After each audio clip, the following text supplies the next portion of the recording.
Hello बच्चों, मेरा नाम है विवेक और आप लोग देख रहे हैं अपना तो ये चैनल। और आज हम लोग लेकर आए हैं वीडियो ऑन द टॉपिक या फिर बोले चैप्टर वेव।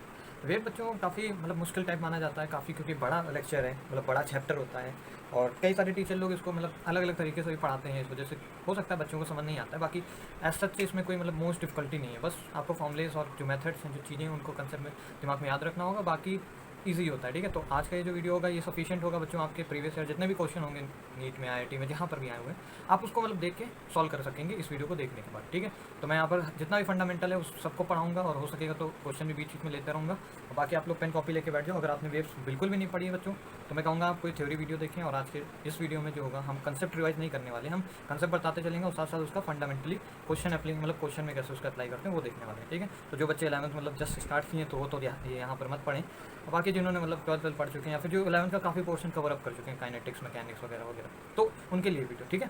तो ज़्यादा टाइम वेस्ट नहीं करते हैं, जल्दी से शुरू करते हैं। चलो शुरू करते हैं, ठीक है। ओके, देखो वेव की जो जनरल कैरेक्टरिस्टिक है, अगर हम वेव की बात करें तो बच्चों वेव में 3 ही चीज़ें होती हैं जो कि बहुत ज़्यादा इंपॉर्टेंट होती हैं। कौन कौन सी? एक तो वेव का एम्पलीट्यूड, एक है वेव का वेलोसिटी, और तीसरी चीज़ होती है वेव की वेव लेंथ, ठीक है। यही तीनों चीज़ें हैं जो कि मेनली पूछी जाती हैं या फिर इनको बारे में पता होना चाहिए। अब इन तीनों को पता होने से पहले भी हमें वेव तो पता होनी चाहिए, वेव आखिर होती क्या। तो सिंपल बच्चों, ऐसे तरीके के अगर कोई है पार्टिकल, अगर ऐसे तरीके से मूव कर रहा है तो उसको हम बोलेंगे वेव मोशन कर रहा है, ठीक है। तो वेव मोशन कुछ ऐसे तरीके का होता है। सिंपल ऐसे समझ सकते हो, अगर मान लो ये कोई धागा है या फिर स्ट्रिंग है, अगर मैं इसको थोड़ा सा मान लो ऐसे करके छोड़ दूँ, ऐसे ऐसे ऐसे ऐसे वाइब्रेट करेगा, या फिर इस एंड को पकड़ के अगर मैं इसको ऐसे ऐसे लहराऊँ तो क्या होगा, यहाँ पर ऑसिलेशंस होंगी, या फिर बोले इसके जो पार्टिकल्स होंगे। देखो देखो देखो समझो, ये जो धागा था इसको मैंने ऐसे ऐसे किया, मीन्स क्या है, अब ये धागा देखो यहाँ पर स्ट्रेच्ड हो गया। अभी ये इतनी लेंथ का था सिंपल, जब लेटर ऐसे ऐसे रखा हुआ था ऐसे प्लेन में। अब क्या किया मैंने, इसको थोड़ा थोड़ा ऐसे ऐसे कर दिया, तो अब देखो ये लेंथ, ये वाली ऑब्वियस सी बात है, ये वाली लेंथ बड़ी होगी इस वाली लेंथ से। मीन्स क्या है, यहाँ पर क्या है, स्ट्रेच में आ गया, स्ट्रेच कंडीशन। समझते हो? स्ट्रेच, स्ट्रेच जैसे मान लो ये मेरा कपड़ा है, ठीक है, मेरा नहीं सॉरी इसको अगर मैं इसको घसीटूँ तो क्या होगा, ये स्ट्रेच हो जाएगा। तो स्ट्रेच कंडीशन में क्या होता है, बॉडी के अंदर पोटेंशियल एनर्जी स्टोर्ड होती है। देखो जैसे इसको छोड़ूंगा तुरंत ही रिलैक्स में आ जाएगा, मीन्स इसके अंदर पोटेंशियल एनर्जी स्टोर्ड होगी। समझ में आता है? तो वही तरीका है कि भैया इसको स्ट्रेच हो गया तो भाई यहाँ पर एनर्जी स्टोर्ड होगी। तो क्या करता है, वेव जो होती है बच्चों, एनर्जी को कैरी करके चलती है, एनर्जी को कैरी करके देखो चल रही है ना, ये आगे वेव ट्रांसफर होती जा रही है। सिंपल सी ये वेव क्या है, वी वेलोसिटी से आगे मूव करती जा रही है, या फिर बोल दो पल्स है। ये क्या है, पल्स, PULSE। तो बच्चों वेव क्या होता है, वेव एनर्जी को कैरी करती, पल्स, ठीक है। कभी खाया होगा आप लोगों ने पल्स टॉफी, उस तरह। तो वेव क्या करती है, एनर्जी को कैरी करती है। किस तरीके से कैरी करती है, समझ में आया क्यों? देखो यहाँ पर जितने भी पार्टिकल्स हैं बच्चों, ध्यान से अगर तुम समझो, अभी स्ट्रिंग में ऐसे ऐसे समझ लो, ये खूब सारे पार्टिकल्स हैं, इन्फानाइट होते हैं खूब सारे छोटे छोटे। अब क्या हुआ, ये पार्टिकल ऐसे हो गए, देखो ध्यान से समझो, ये इस तरीके से हो गई ना वेव। अगर मान लो, देखो ऐसे समझो, बना दूं पहले एक बार, फिर अच्छे समझ आ जाएगा।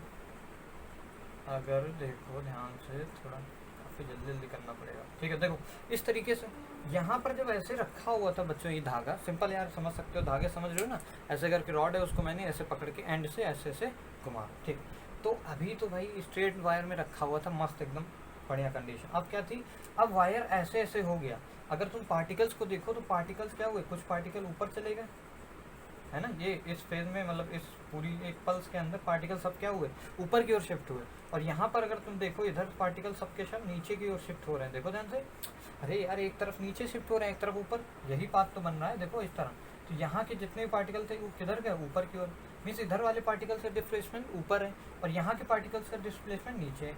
फिर यहाँ पर ऐसे ही, मीन्स क्या है, कॉन्जुगेटिव अगर हम बात करें, एक के बाद एक, अल्टरनेट की बात करें, अल्टरनेट में जो है पार्टिकल्स बच्चों, अल्टरनेट पल्स के अंदर पार्टिकल्स का जो फेज है, या फिर बोले जो डिस्प्लेसमेंट है, सेम है यहाँ पर, और यहाँ पर डिस्प्लेसमेंट क्या है, सेम है। जबकि बगल बगल में यानी कंसेक्यूटिव में क्या है, पाई का डिफरेंस है। डिस्प्लेसमेंट में अगर बात करें तो डिस्प्लेसमेंट तो अप और डाउन है। और अगर फेस की बात करें, फेस समझते हो, एंगल, अरे यार अब क्या बोलूँ, इसमें और इसमें कितने का एंगल है बच्चों, इसमें और इसमें 180 डिग्री का। समझ आ रहा है? इस तरह मत समझो, इतना याद रखो कि 180 डिग्री का पाई का फेज है, एक चीज़ ऊपर है और दूसरी चीज़ नीचे है। देखो ध्यान से, दोनों के बीच में एंगल कितना है, 180 है। अरे यार इसको यहाँ बना लो तब समझ जाओगे। तो ये दूसरे वाले पार्टिकल हैं ये वाले, और ये वाले पार्टिकल हैं। तो ध्यान से समझोगे तो पल्स में इधर की ओर में ये पार्टिकल का डिस्प्लेसमेंट, पार्टिकल है भाई इनका डिस्प्लेसमेंट हो रहा है, देखो ऊपर नीचे, तभी तो वेव बन रही है। तो वेव क्या है, सिंपल सा डिस्टर्बेंस जो कि ऐसे ऐसे करके प्रोपोगेट कर रहा है, ठीक है ना, उसी तरीके से। अब इनमें भी कुछ खास चीज़ें होती है भैया, जब ये देखो ये तार ऐसे था, अब ये स्ट्रेच होके इस तरह टेढ़ा हो गया, जब स्ट्रेच हो गया तो उसके अंदर पोटेंशियल एनर्जी स्टोर हो गई, और वही एनर्जी स्टोर्ड हो गई किसके फॉर्म में, वेव के अंदर। वही एनर्जी किसकी, वेव की एनर्जी बोले या फिर पार्टिकल, तो हम कह सकते हैं वेव के अंदर एनर्जी होती है, ठीक है। अब वेव के एम्पलीट्यूड की बात करें तो सिंपल, ये जो मैक्सिमम डिस्प्लेसमेंट, मतलब कोई पार्टिकल मैक्सिमम कितना डिस्प्लेस हो गया अपनी मीन पोजीशन इसकी ये थी, इससे मैक्सिमम डिस्प्लेसमेंट जो किया है इसमें मैक्सिमम, छोटे छोटे तो खूब सारे डिस्प्लेसमेंट, हम मैक्सिमम की बात कर रहे हैं उसको एम्पलीट्यूड बोल देते हैं। वेलोसिटी तुम समझ रहे होगे फील से कि भैया हाँ ये जो जिस वेलोसिटी से जो पल्स मूव कर रही है मीडियम के अंदर, उसको बोलते हैं वेलोसिटी ऑफ वेव। और ये जो वेवलेंथ है बच्चों, ये वेव की लेंथ है, एक वेव हम इसको बोलते हैं, ये एक वेव बोलते हैं, पूरी वेव इसको बोलते हैं। तो इसके यहाँ से लेके यहाँ तक के बीच की ये जो डिस्टेंस है, ये इसको बोलते हैं लैम्डा, समझ आता है। तो यहाँ से लेके, अगर हम यहाँ से लेके यहाँ तक की बात करें तो ये λ/2 हो जाएगा। थोड़ा सा वॉइस को इग्नोर करना यार, अरे यार क्या बोले, ठीक है। तो समझ गए ना कि ये टोटल लेंथ है लैम्डा, और ये λ/2। और इसके आधे पोर्शन की अगर हम बात करें, जैसे अगर मान लो इसको मैं थोड़ा अच्छा बना दूँ, इसको समझो थोड़ा सा, क्योंकि यहीं से सवाल बच्चों कई सारे आते हैं। मान लो ये ए पोजीशन, ये बी पोजीशन और ये सी, तो तुमको पता है, क्या पता है कि भाई ये तो ऐसे तो मीन पोजीशन होगी, वो तो हम फील कर रहे हैं, ठीक है। हम ए से बी में अगर देखना चाहें तो सब पार्टिकल जो यहाँ थे वो कहाँ चले गए बच्चों, ऊपर की ओर गए, देखो ध्यान से। और यहाँ के पार्टिकल ऊपर गए, सब पार्टिकल इधर इस वाले में, इस मतलब इस पल्स के अंदर सारे के सारे पार्टिकल ऊपर डिस्प्लेस हुए, कुछ कम हुए हैं कुछ ज़्यादा हुए हैं, और मैक्सिमम जो हुआ है उसका तो एम्पलीट्यूड है वेव का, ठीक है। तो ये तो चलो समझ में आ गया, वेवलेंथ होता है। अब यहाँ पर देखो, अगर तुम इसको और इस वाले को देखो, बगल में, ये बगल में जो हो रहा है बच्चों, बगल वाले पार्टिकल नीचे डिस्प्लेस कर रहे हैं, ये ऊपर डिस्प्लेस कर रहे हैं, ठीक है। वेव की जो टोटल एनर्जी होती है बच्चों, वेव की जो टोटल एनर्जी होती है वो कांस्टेंट होती है, समझो, वेव की टोटल एनर्जी कांस्टेंट होती है। अगर मैं बोलूँ बच्चों यहाँ पर इस टॉप मोस्ट कंडीशन पे, तो टॉप मोस्ट कंडीशन पे और इस लोअर मोस्ट कंडीशन को ध्यान से समझो, यहाँ वाले पार्टिकल की वेलोसिटी क्या है। अगर मैं ऐसे ड्राइंग बना दूँ इस तरीके से वेव का, तो तुम समझोगे कि ये जो बीच वाले पार्टिकल हैं, कुछ पार्टिकल हैं जो कि अपनी वहीं पर है, जैसे ये जो था, वेव कैसे जाएगी, इस तरीके से होगी, तो सोचो वेव तो इस तरह चल रही होगी, बढ़िया ऐसे ऐसे ऐसे। ध्यान से समझोगे तो जब तुम इसको मीन पोजीशन बनाओगे तब भी ये पार्टिकल यहीं थे, मीन पोजीशन जब तुमने देखा, और जब वेव बन रही थी तब भी ये पार्टिकल यहीं पर थे और स्टेशनरी थे, रेस्ट पे थे। ये पार्टिकल क्या होगा, इन्हीं को बोल देते हैं नोड्स।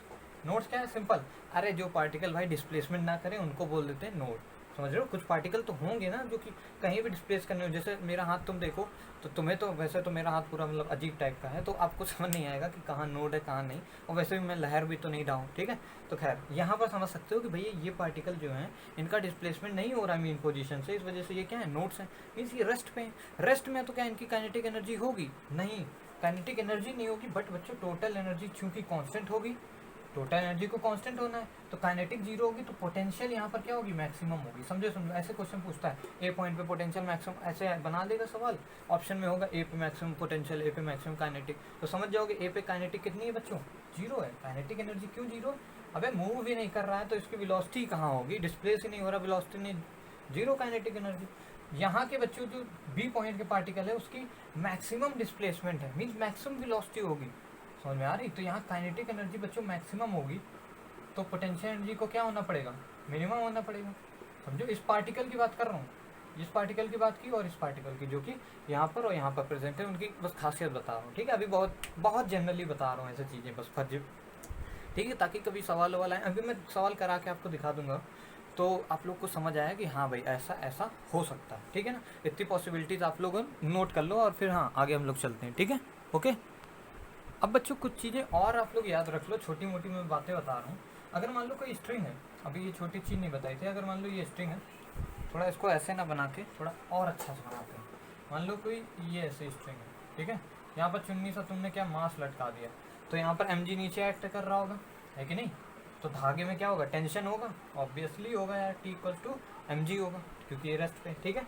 तो यहाँ पर अगर मान लो मैं इसको ऐसे थोड़ा सा टिल्ट कर, ऐसे मान लो, अरे यार ऐसे वेव बना सकता हूँ ना, ऐसे मान लो पकड़ के छोड़ दूँ, तो क्या होगा, ये पूरा धीरे धीरे धीरे धीरे वाइब्रेट कर रही होगी, समझ रहे हो, मतलब फील समझो यार, पूरा दिखेगा नहीं तुम्हें वाइब्रेशन, बट होता रही होगी वाइब्रेट। तो यहाँ पर बच्चों क्या बनेगी, वेव बनेगी। सिंपल अगर मैं इसको हटा के एक वो चीज़ बनाना चाहूँ तो वेव बनेगी, ठीक है। ऐसे मान लो वेव बना के छोड़ दिया मैंने, तो ये जो वेव वेलोसिटी है, मतलब ये जो वेव कितनी देरी में यहाँ पहुँचेगी, मतलब कितनी देर नहीं, कितनी तेज़ी से यहाँ पहुँचेगी, ये जो वेलोसिटी है जो स्ट्रिंग पे मूव करेगी, इसको वेलोसिटी को लिखने का बहुत अच्छा शानदार तरीका है, v equals to under root of T upon mu. देखो यहाँ से बहुत चीज़ें क्लियर हो रही हैं। यहाँ से देखो तो velocity directly equal to under root of tension है, T where T is tension, समझो बच्चों। और mu is mass per unit length, मतलब total mass of the string, अबे स्ट्रिंग का भी तो मास होगा, upon length of the string, ये जो एल है, ऐसा समझते हो ना, ठीक है। तो ये होती है मास पर यूनिट लेंथ म्यू। तो ये जो वेलोसिटी होती है बच्चों डायरेक्टली प्रोपोर्शनल होती है टेंशन के। मीन्स क्या है, जितना ज़्यादा भारी मास लटकाओगे ना यहाँ, उतनी टेंशन होगी। तो या फिर ऐसे सोच सकते हो भाई, इसको इधर से जितनी तेज घसीटोगे उतनी तेजी से ये पॉइंट भी ऊपर घसीटेगा, तो उतना ज़्यादा ये धागे में क्या होगा, टेंशन होगा, समझ रहे हो। जैसे मान लो अगर मैं दिखाऊँ तो ये धागा है, मतलब धागा कह रहा हूँ, इसको मतलब दोनों एंड से मैं तो तेजी से घसीट रहा हूँ इस तरह, तो टेंशन आ गई। अब टेंशन होने के बाद रुको, इसको मुँह से पकड़ लो, हाँ। तो अब टेंशन, अरे यार फिर बोलूँ कैसे तो इसको कुछ बांधना पड़ेगा यार। तो अगर मान लो, देखो बच्चों ऐसा समझो, अगर मैंने मान लो ये इस पर क्या कर दिया, टेंशन ला दिया, अब अगर मैं धीरे से इसको टच करूँगा तो क्या होगा, इसमें वेव जो बनेगी तेज़ी से मूव करेगी। तुम्हें फील हो सकता है यार, गिटार विटार बजाया है कभी तुमने? अगर मैं गिटार दिखाना चाहूँ बच्चों, तो गिटार में यही फंडामेंटल चीज़ें यूज़ होती हैं। जो गिटार के स्ट्रिंग्स हैं बच्चों, ये जो दिख रही होंगी आपको, ये क्या होती है ना, बहुत ज़्यादा क्या, इनको टाइटली बांधा जाता है। एक एंड यहाँ पर होता है बच्चों, और दूसरा एंड ये टॉप मोस्ट पे होता है, जिसकी वजह से क्या होता है कि ये गिटार में टेंशन हो जाती है। टेंशन की वजह से जैसे ही तुम इसको थोड़ा सा छूओगे तो एक मतलब इसके अंदर आवाज़ जाती है, फिर थोड़ा सा रिवर्बरेशन होके बाहर आती है। तो हुआ क्या कि टेंशन आ गई, टेंशन की वजह से क्या हो गई, वेव की वेलोसिटी बढ़ गई, और वेव की वेलोसिटी बढ़ जाएगी तो इंटेंसिटी भी बढ़ सकती है। समझ में आ रहा है? इस वजह से ये रिलेशन आपको पता होना चाहिए, v equals to under root of T upon mu, where T is the tension and mu is the mass per unit length, मतलब total mass of the string वगैरह वगैरह। ऐसे ही बच्चों किसी भी मीडियम में साउंड की जो स्पीड होती है बच्चों, उसको लिखा जाता है अंडर रूट ऑफ गामा, मतलब ये अपॉन रो। इसको बोलते हैं मॉड्यूलस ऑफ इलास्टिसिटी, मतलब modulus of elasticity modulus of elasticity समझते हो? अरे सिंपल यार, पढ़ा होगा कभी, ये यंग्स मॉडुलस भी हो सकता है, ये बल्क मॉडुलस भी हो सकता है, पता है ना। यंग्स मॉडुलस को भी कह सकते हैं मॉडुलस ऑफ इलास्टिसिटी, साथ ही साथ बल्क मॉडुलस।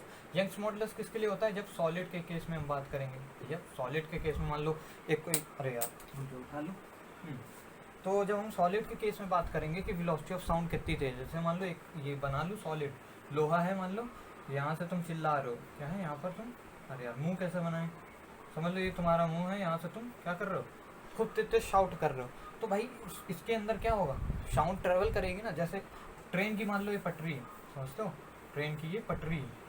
अब बच्चों मान लो यहाँ से ट्रेन आ रही है, ये क्या है, ट्रेन वेलोसिटी मूव कर रही, अपना हॉर्न बजाते हुए आ रही, ट्रेन में हॉर्न होता है ना, ठीक है। यहाँ तुम भाई कान लगा के क्या कर रहे हो, ये मान लो लेटे हुए सुन रहे हो, कान लगा के थोड़ा हाथ में, ठीक है। तो क्या होगा बच्चों, जब ट्रेन आती है तो थोड़ा सा मतलब पटरी में क्या होता है, साउंड ट्रैवल करता है, पटरी में पहले से ही साउंड ट्रैवल करता है, क्योंकि ट्रेन भाई चलती है पटरी के ऊपर, तो पटरी जो ऐसे वाइब्रेशन पैदा करती है पटरी पे ट्रेन, उसका वाइब्रेशन पहले ही पहुंच जाता है ट्रेन से पहले, समझ रहे हो क्यों, क्योंकि भाई सॉलिड के अंदर वेलोसिटी जो होती है, वेलोसिटी ऑफ वेव या फिर साउंड वेव, वो मैक्सिमम होती है बच्चों, समझ में आता है। वेलोसिटी ऑफ सॉलिड के केस में मैक्सिमम होती है, जबकि गैस है उसमें, जिसके अंदर बल्क मॉडुलस हम लोग डिफाइन करते हैं, उसमें कम होती है।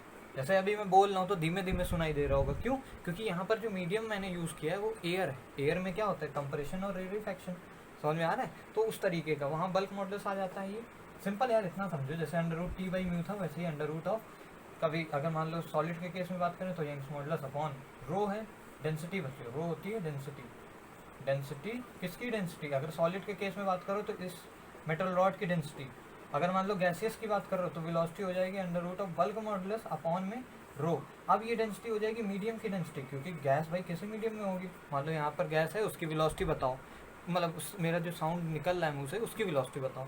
तो सिंपल तुम बल्क मॉडुलस को डिवाइड करोगे किससे, मीडियम की डेंसिटी से। अब बल्क मॉडुलस क्या होता है, बल्क मॉडुलस बच्चों सिंपल सा, बल्क मॉडुलस होता है प्रेशर के बराबर, बल्क मॉडुलस होता है प्रेशर के बराबर आइसोथर्मल केस के लिए, आइसोथर्मल केस के लिए। अब तुम लोग सोच रहे हो कि भाई ये क्या है, ये बच्चों थर्मोडाइनमिक्स से जब तुम P V equals to NRT होता है, समझे होगे कभी? इसी ये चीज़ तो कांस्टेंट होती है बच्चों, P V equals to constant लिख सकते हो, क्योंकि टेम्परेचर वगैरह कांस्टेंट मान के चलते हैं। जब मैं बोल रहा हूँ तो टेम्परेचर लगभग इस कमरे का कांस्टेंट है, तो पी वी बराबर कांस्टेंट है, डिफ्रेंशिएट कर दो तो पी इंटू वी का डिफ्रेंशिएशन क्या होगा, एक बार पी को कांस्टेंट रखोगे D V by D T करोगे, प्लस एक बार किसको कांस्टेंट रखोगे वी को, और D P by D T करोगे। समझ में आता है? बराबर जीरो करोगे। यहाँ से जब बच्चों सॉल्व करोगे तो बल्क मॉडुलस आता है। बल्क मॉडुलस होता क्या है? बल्क मॉडुलस होता है delta P upon D V by V, मतलब डेल्टा वी बाई वी। जब इसको सॉल्व करोगे बराबर जीरो तो वो प्रेशर के बराबर आ जाता है। क्या आ जाता है? प्रेशर के बराबर आ जाता है बल्क मॉडुलस। ठीक है, समझ में आता है? ओके, ये किस केस में? आइसोथर्मल के केस में। आइसोथर्मली हम लोग मान के चलते हैं टेम्परेचर कांस्टेंट रहता है, मैं बोल रहा हूँ सब आइसोथर्मल है तो बल्क मॉडुलस प्रेशर के बराबर होगा। इस कमरे का जो प्रेशर है उसको यहाँ पर डाल दो, सिंपल क्या कर दो, कमरे के प्रेशर को यहाँ डाल दो और simple density of the medium, मतलब इस कमरे की डेंसिटी होगी ना कुछ, मतलब गैस मॉलिक्यूल्स की, तो उनकी डेंसिटी डिवाइड कर दो, सिंपल वेव की वेलोसिटी आ जाएगी मेरे साउंड वेव की, ऐसे ही निकाली हुई जाती। बट बच्चों इसी को बोलते हैं बच्चों न्यूटन फॉर्मूला। सुनो इसी को न्यूटन फॉर्मूला भी बोल देते हैं कई बार, न्यूटन का फॉर्मूला। जैसे एफ इक्वल्स टू में है वैसे ही न्यूटन ने भी ये दिया था वेलोसिटी वेव की। बट बच्चों ये थोड़ा सा गलत है, इसको लिख लो।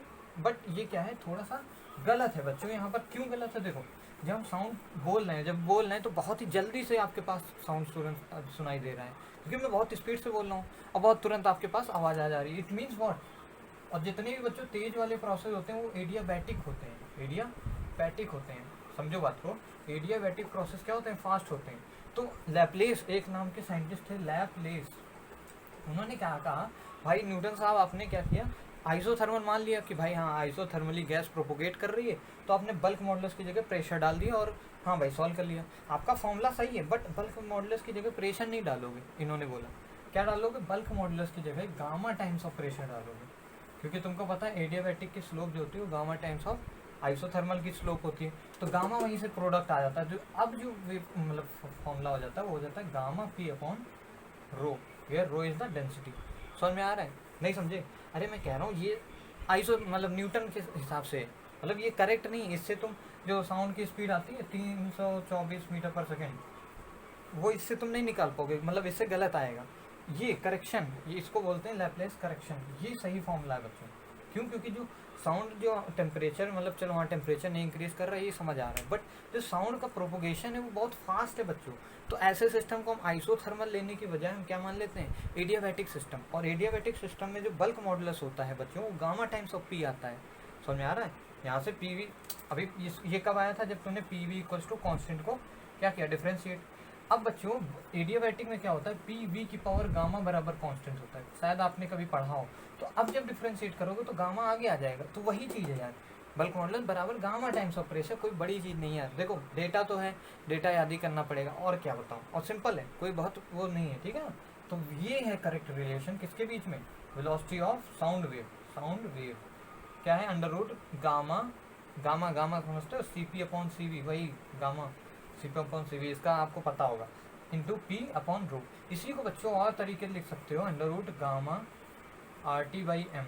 समझो भाई, P V equals to N R T होता है, P V equals to N R T, ऐसा होता है। ठीक है, तो क्या कर दो यहाँ पर, हाँ पी बराबर एन अपॉन वी इंटू में आर टी लिख लो, पी बराबर N upon V into R T. अब एन क्या होता है? Number of moles, number of moles को लिख सकते हो mass upon molecular mass, molecular mass समझ में आता है। अपॉन में वॉल्यूम है, इंटू में वॉल्यूम कर लो, इंटू में आर टी भी था, समझ आ रहा है। इसी को मैंने थोड़ा सा इलस्ट्रेट करके इधर लिख दिया। अब मास अपॉन वॉल्यूम बच्चों, मास अपॉन वॉल्यूम ये होता है डेंसिटी। तो प्रेशर बराबर पी बराबर density into R T upon M. ये मास नहीं है बच्चों, ये क्या? Molecular mass. समझो, मॉलिक्यूलर मास, किसका मॉलिक्यूलर मास? जिस गैस के अंदर, जैसे अभी जो गैस है ऑक्सीजन गैस है जिसमें मैं बोल रहा हूँ, तो उसका गैस रख देना है, मतलब उसका मॉलिक्यूलर मास डाल देना है। आर गैस कांस्टेंट है, ठीक है, टेम्परेचर है, जिस कॉमन टेम्परेचर क्या होता है? 25 डिग्री सेल्सियस या फिर 300 केल्विन उसको बोलते हैं। और गामा क्या है? समझ में आ गया होगा, C P upon C V. समझ में आता है? ये सिंपल सा फॉर्मूला है जिससे हम क्या निकालते हैं? वेलोसिटी ऑफ, सिंपल है, फॉर्मूला बेस्ड क्वेश्चन आ जाता है, नहीं तो फॉर्मूले में ही करेक्शन। भाई देखो ये याद रखना, ये किस में रखोगे? केजी में रखना, ठीक है, ये केजी में रखना, इसको केल्विन में रखना, ये 0.08 करके वैल्यू होती है उसमें रखना।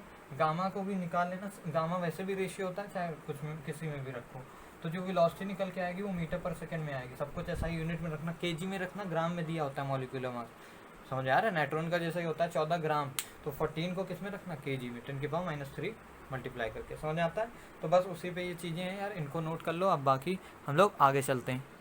अब एक दो और छोटी मोटी बच्चों चीज़ें हैं, जैसे कि अगर मैं कंप्रेसिबिलिटी की बात करूँ, उसको के से रिप्रेजेंट करते हैं। किसी गैस की कंप्रेसिबिलिटी वो होती है 1/बल्क मॉडुलस, छोटा सा फैक्टर है, समझ गए होगे। अब बच्चों देखो, दो तरीके की कंप्रेसिबिलिटी होती है, या तो एडियाबैटिक कंप्रेसिबिलिटी पूछेगा, एडियाबैटिक, या फिर आइसोथर्मल। आइसोथर्मल क्यों दो तरीके की होती है, क्योंकि बच्चों बल्क मॉडुलस हमारा दो तरीके का होता है। जैसे अगर आइसोथर्मल की बात करें तो सिंपल बल्क मॉडुलस प्रेशर के बराबर होता है, तो उस समय आइसोथर्मल कंडक्टिविटी बराबर 1/P आएगी, मतलब 1 प्रेशर। ऐसे अगर हम बात करें, किसकी बात करें, इसकी क्या नाम है, एडियाबैटिक की, तो एडियाबैटिक में बच्चों आपको पता है बल्क मॉडुलस कितना होता है, bulk modulus gamma times of pressure के बराबर होता है। तो यहाँ से बच्चों 1/P क्या आ जाएगा, एडियाबैटिक कंप्रेसिबिलिटी। समझ में आता है, छोटी सी चीज़ है, इसको भी नोट कर लो, ठीक है। ओके, सो थोड़ी सी कैरेक्टरिस्टिक और डिस्कस कर लेते हैं लॉन्गिट्यूडनल एंड ट्रांसवर्स वेव के बारे में। लॉन्गिट्यूडनल वेव बच्चों वो वेव्स होती हैं जिसमें मान लो मीडियम के पार्टिकल ऐसे ऐसे वाइब्रेट कर रहे हैं, जैसे मान लो इस तरीके से वाइब्रेट कर रहे हैं, और वेव भी आगे की ओर प्रोपोगेट हो रही है। देखो मेरा हाथ क्या है, वाइब्रेट इसके अलोंग हो रहा है और चल भी रहा है आगे की ओर, मतलब जिसके अलोंग वाइब्रेशन हो पार्टिकल्स का मीडियम के, और उसी अलोंग, मतलब जिस अलोंग पार्टिकल का वाइब्रेशन हो रहा है उसी के अलोंग वेव अगर ट्रैवल करे तो लॉन्गिट्यूडनल वेव। ट्रांसफर वेव क्या होती है, पार्टिकल का वाइब्रेशन ऐसे हो और आए वेव तुम्हारी तरफ, जैसे देखो पार्टिकल वाइब्रेट ऐसे हो रहा है और लाइट, मतलब लाइट कह रहा हूँ ऐसे, पार्टिकल मतलब सॉरी पार्टिकल वाइब्रेट ऐसे कर रहा है लेकिन मूव कैसे कर रहा है, टुवर्ड्स यू। समझ में आता है। तो इस तरीके का ट्रांसफर नेचर। जैसे लाइट की बात करें तो लाइट में क्या होता है, इलेक्ट्रिक फील्ड ऐसे ऐसे वाइब्रेट कर रही है मान लो इस तरीके से इस वाले प्लेन में, और मैग्नेटिक फील्ड मान लो ऐसे ऐसे वाइब्रेट कर रही है वाई वाले प्लेन में। समझ आ रहा है, इलेक्ट्रिक फील्ड ऐसे एक्स में, मैग्नेटिक फील्ड ऐसे, और लाइट आएगी कैसे, तुम्हारी तरफ। समझ आता है, तीनों चीज़ें म्यूचुअली परपेंडिकुलर होती हैं इस तरीके से, म्यूचुअली परपेंडिकुलर, ठीक है ना। मीन बी एक प्लेन में होगी, इलेक्ट्रिक फील्ड दूसरे, और वेलोसिटी अलग होगी। और इसमें अगर देखें तो साउंड वेव बच्चों इसी तरीके से मूव करती है, कंप्रेशन बनाती है। कंप्रेशन मतलब क्या होता है, सिंपल समझो, देखो जहाँ कंप्रेशन होगा वहाँ बच्चों प्रेशर भी तो ज़्यादा होगा। मतलब ऐसे तो गैस में क्या होता है, एटमॉस्फेयर में एटमॉस्फेरिक प्रेशर होता है P0, कितना होता है 10⁵ ATM, समझ आता है ना। बट जहाँ जहाँ कंप्रेशर बन रहा है, जैसे मान लो मैं बोल रहा हूँ, तो मेरे जो मुंह के पास वाले पार्टिकल हैं वो क्या हुए, कंप्रेस हुए। वो जब कंप्रेस हुए तो पहले वो यहाँ पार्टिकल था, अब वो इधर आया ना कंप्रेस करने इस वाले को, ठीक है, यहाँ का यहाँ आया, तो यहाँ जगह खाली होगी, तो यहाँ क्या बना, रेयरफैक्शन।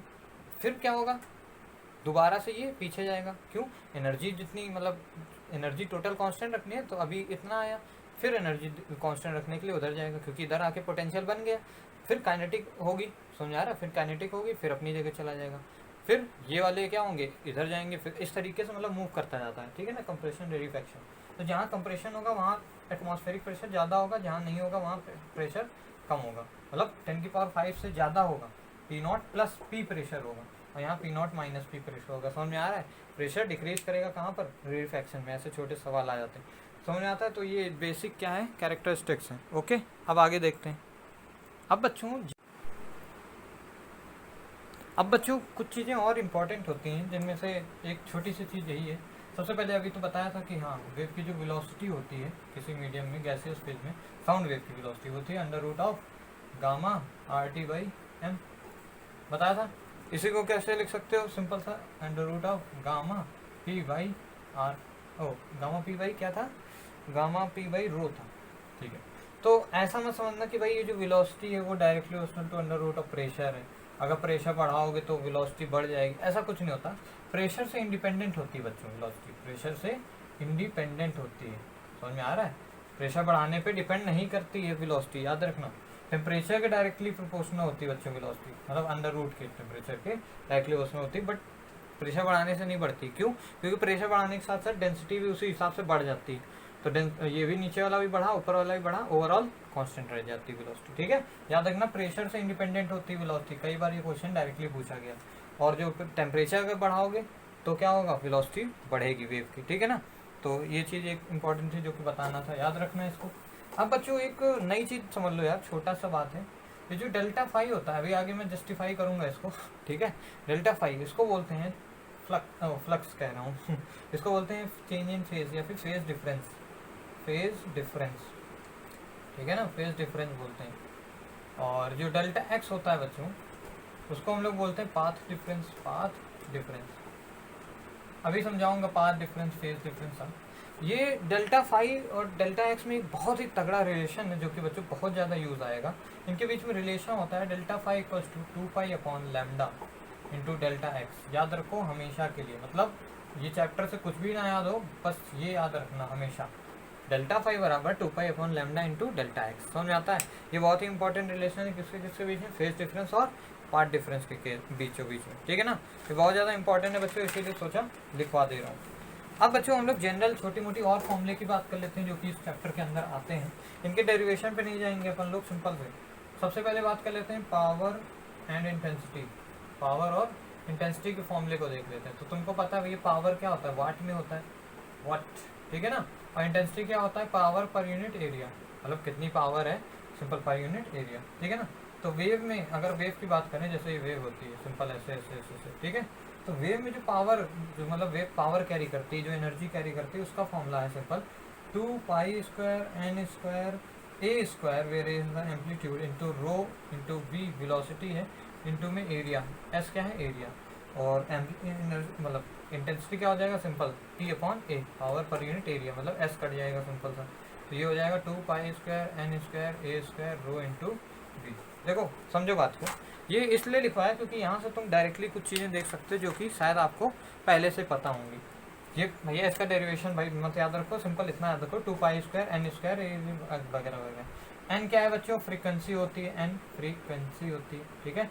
पाई क्या होता है पता ही होगा, ए एम्पलीट्यूड होता है वेव का, एम्पलीट्यूड किसकी फ्रीक्वेंसी, इस वेव की फ्रीक्वेंसी, ये एम्पलीट्यूड। ये क्या होता है बच्चों, डेंसिटी होता है, किसकी डेंसिटी, जिस मीडियम में वेव मूव कर रही है, ठीक है, उस पर भी फर्क पड़ता है पावर पे, कितना वो पावर कैरी करेगी। और वी क्या है, velocity of the wave, velocity. और एस क्या है, एरिया है। और तुम सोचोगे एरिया क्या मतलब है भाई, अब भाई वेव मूव कर रही है तो कितने एरिया पे वो पड़ रही है उस हिसाब से पावर देखोगे ना। मान लो ये इतने एरिया पे पूरी पूरी वेव पड़ रही है, अगर छोटा सा एरिया ले लोगे तो थोड़ा पोर्शन ही तो वेव का जाएगा, तो थोड़ी पावर डिलीवर कर पाएगा। तो ये पावर का फॉर्मूला है, समझ में आ रहा है। ये छोटा सा है, माइंड में याद रखो, ये इसलिए काम आएगा कि यहाँ से अगर देख सकते हो तुम, पावर जो है बच्चों वो directly proportional to A square है, समझ में आ रहा है। साथ ही साथ it is also directly proportional to N square, या फिर यहाँ से कह सकते हो intensity directly proportional to A square होता है, एम्पलीट्यूड के स्क्वायर के। ये आपने कई बार नाम सुना होगा, वो यहीं से आता है, समझ में आता है। या फिर कह सकते हो directly proportional to N square, frequency के स्क्वायर के भी डायरेक्टली प्रोपोर्शनल है, ठीक है। Power directly proportional to rho भी है, density of the medium, velocity के भी डायरेक्टली प्रोपोर्शनल है, एरिया के भी डायरेक्टली प्रोपोर्शनल। छोटा सा मतलब जस्टिफाइड स्टेटमेंट आएगा जो भी इनसे पूछा जाएगा, ठीक है ना। एन क्या है, फ्रीक्वेंसी, ओके। यहाँ से इंटेंसिटी डायरेक्टली प्रोपोर्शनल टू रो नहीं लिखना, क्योंकि रो क्या होगा बच्चों, डिपेंड करेगा, डेंसिटी क्या होती है, मास अपॉन वॉल्यूम, ये थोड़ी सी डिपेंडेंसी होती है, इसका प्रेशर पे भी डिपेंड करती है, समझ में आता है। इस वजह से ये चीज़ मत लिखना, बस बाकी सबको चाहिए। इंटेंसिटी इसके डायरेक्टली प्रोपोर्शनल नहीं होती, ठीक है ना, क्योंकि भाई देखो क्यों नहीं होता ये भी समझ लो यार, सिंपल कोई बड़ी चीज़ थोड़ी है। ये जो वेलोसिटी तुम लिख रहे हो, वेलोसिटी क्या लिखते हो, under root of gamma P upon rho लिखते हो, गामा पी अपॉन रो। तो ध्यान समझो, यहाँ भी तो रो आएगा इस वेलोसिटी के अंदर, और एक ये रो है ऊपर यहाँ पर, तो ये पूरा क्या हो जाएगा, वी इंटू गामा जब लिखोगे, वी इंटू रो सॉरी, तो वी इंटू रो का मतलब आ जाएगा सिंपल अंडर रूट गामा रो, अंडर रूट के अंदर आ जाएगा और पी, समझ में आ रहा है। इस वजह से directly proportional to under root of rho होगा, आई मतलब उसके डायरेक्टली प्रोपोर्शनल नहीं, अंडर रूट ऑफ डेंसिटी। अगर मान लो दो मीडियम की डेंसिटी दे दे D1 और D2, एक मीडियम में इंटेंसिटी बता दे तुम्हें साउंड की, दूसरे में पूछ ले, तो क्या करोगे, I1 अपॉन I2 बराबर simple under root of D1 by under root of D2 करोगे। बट अगर फॉर्मूला देखोगे तो डायरेक्टली प्रोपोर्शनल टू रो आ रहा था, मतलब डेंसिटी सॉरी रो है, ये रो 1 रो 2 है, ठीक है। अगर डेंसिटी देता तो बच्चे क्या करते, सोचते भाई इंटेंसिटी में डायरेक्टली प्रोपोर्शनल टू रो था, तो मतलब रो 1 अपॉन रो 2 कर दो। बट जबकि छुपा हुआ वेलोसिटी पे, वेलोसिटी क्या होती है बच्चों, अंडर रूट में, उसमें भी रो आता है। तो ओवरऑल इस तरीके से मतलब अंडर रूट ऑफ रो के डायरेक्टली प्रोपोर्शनल होती है, रो के नहीं, ठीक है ना। छोटी सी चीज़ें समझ गए होगे, ठीक है, उसके अंदर भी आता है इसी वजह से। अब आगे देखते हैं यार। अब बच्चों ये छोटी सी चीज़ है जो कि आपको मतलब माइंड में रखनी होती है।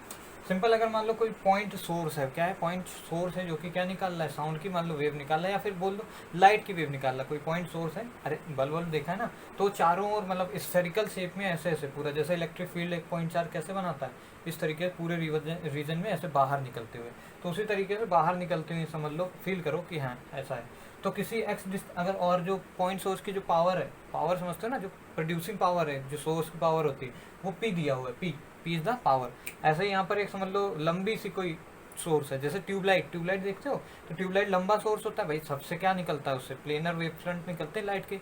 अरे वेव फ्रंट यार ज़्यादा फील में मत जाओ, वेव फ्रंट समझो सिंपल ये है, वेव फ्रंट्स में जो पार्टिकल होते हैं वो सेम फेज में होते हैं, इतना जानो बस, और कुछ नहीं, सेम फेज में, सेम फेज, अभी फेज आगे समझाऊंगा, फेज सिंपल एंगल से संबंधित है, सेम फेज में होते हैं, मतलब एक ही दिशा में होंगे, ऐसे समझ लो, एक ही दिशा में निकलती है ना वेव, समझो एक ही डायरेक्शन में ऐसे बाहर की ओर, यहाँ पर भी एक ही डायरेक्शन में चले, और जो मूव करता है, जो पार्टिकल मूव करते हैं वो perpendicular to the wave front move करते हैं। यहाँ पर वेव फ्रंट ऐसे है तो देखो वेव फ्रंट पे परपेंडिकुलरली सेंटर से निकल, परपेंडिकुलर कट करते हुए निकल रहे हैं ना, यहाँ पर भी कैसे निकलेंगे, परपेंडिकुलरली इस तरीके से बाहर की ओर होंगे सब, समझ में आती है।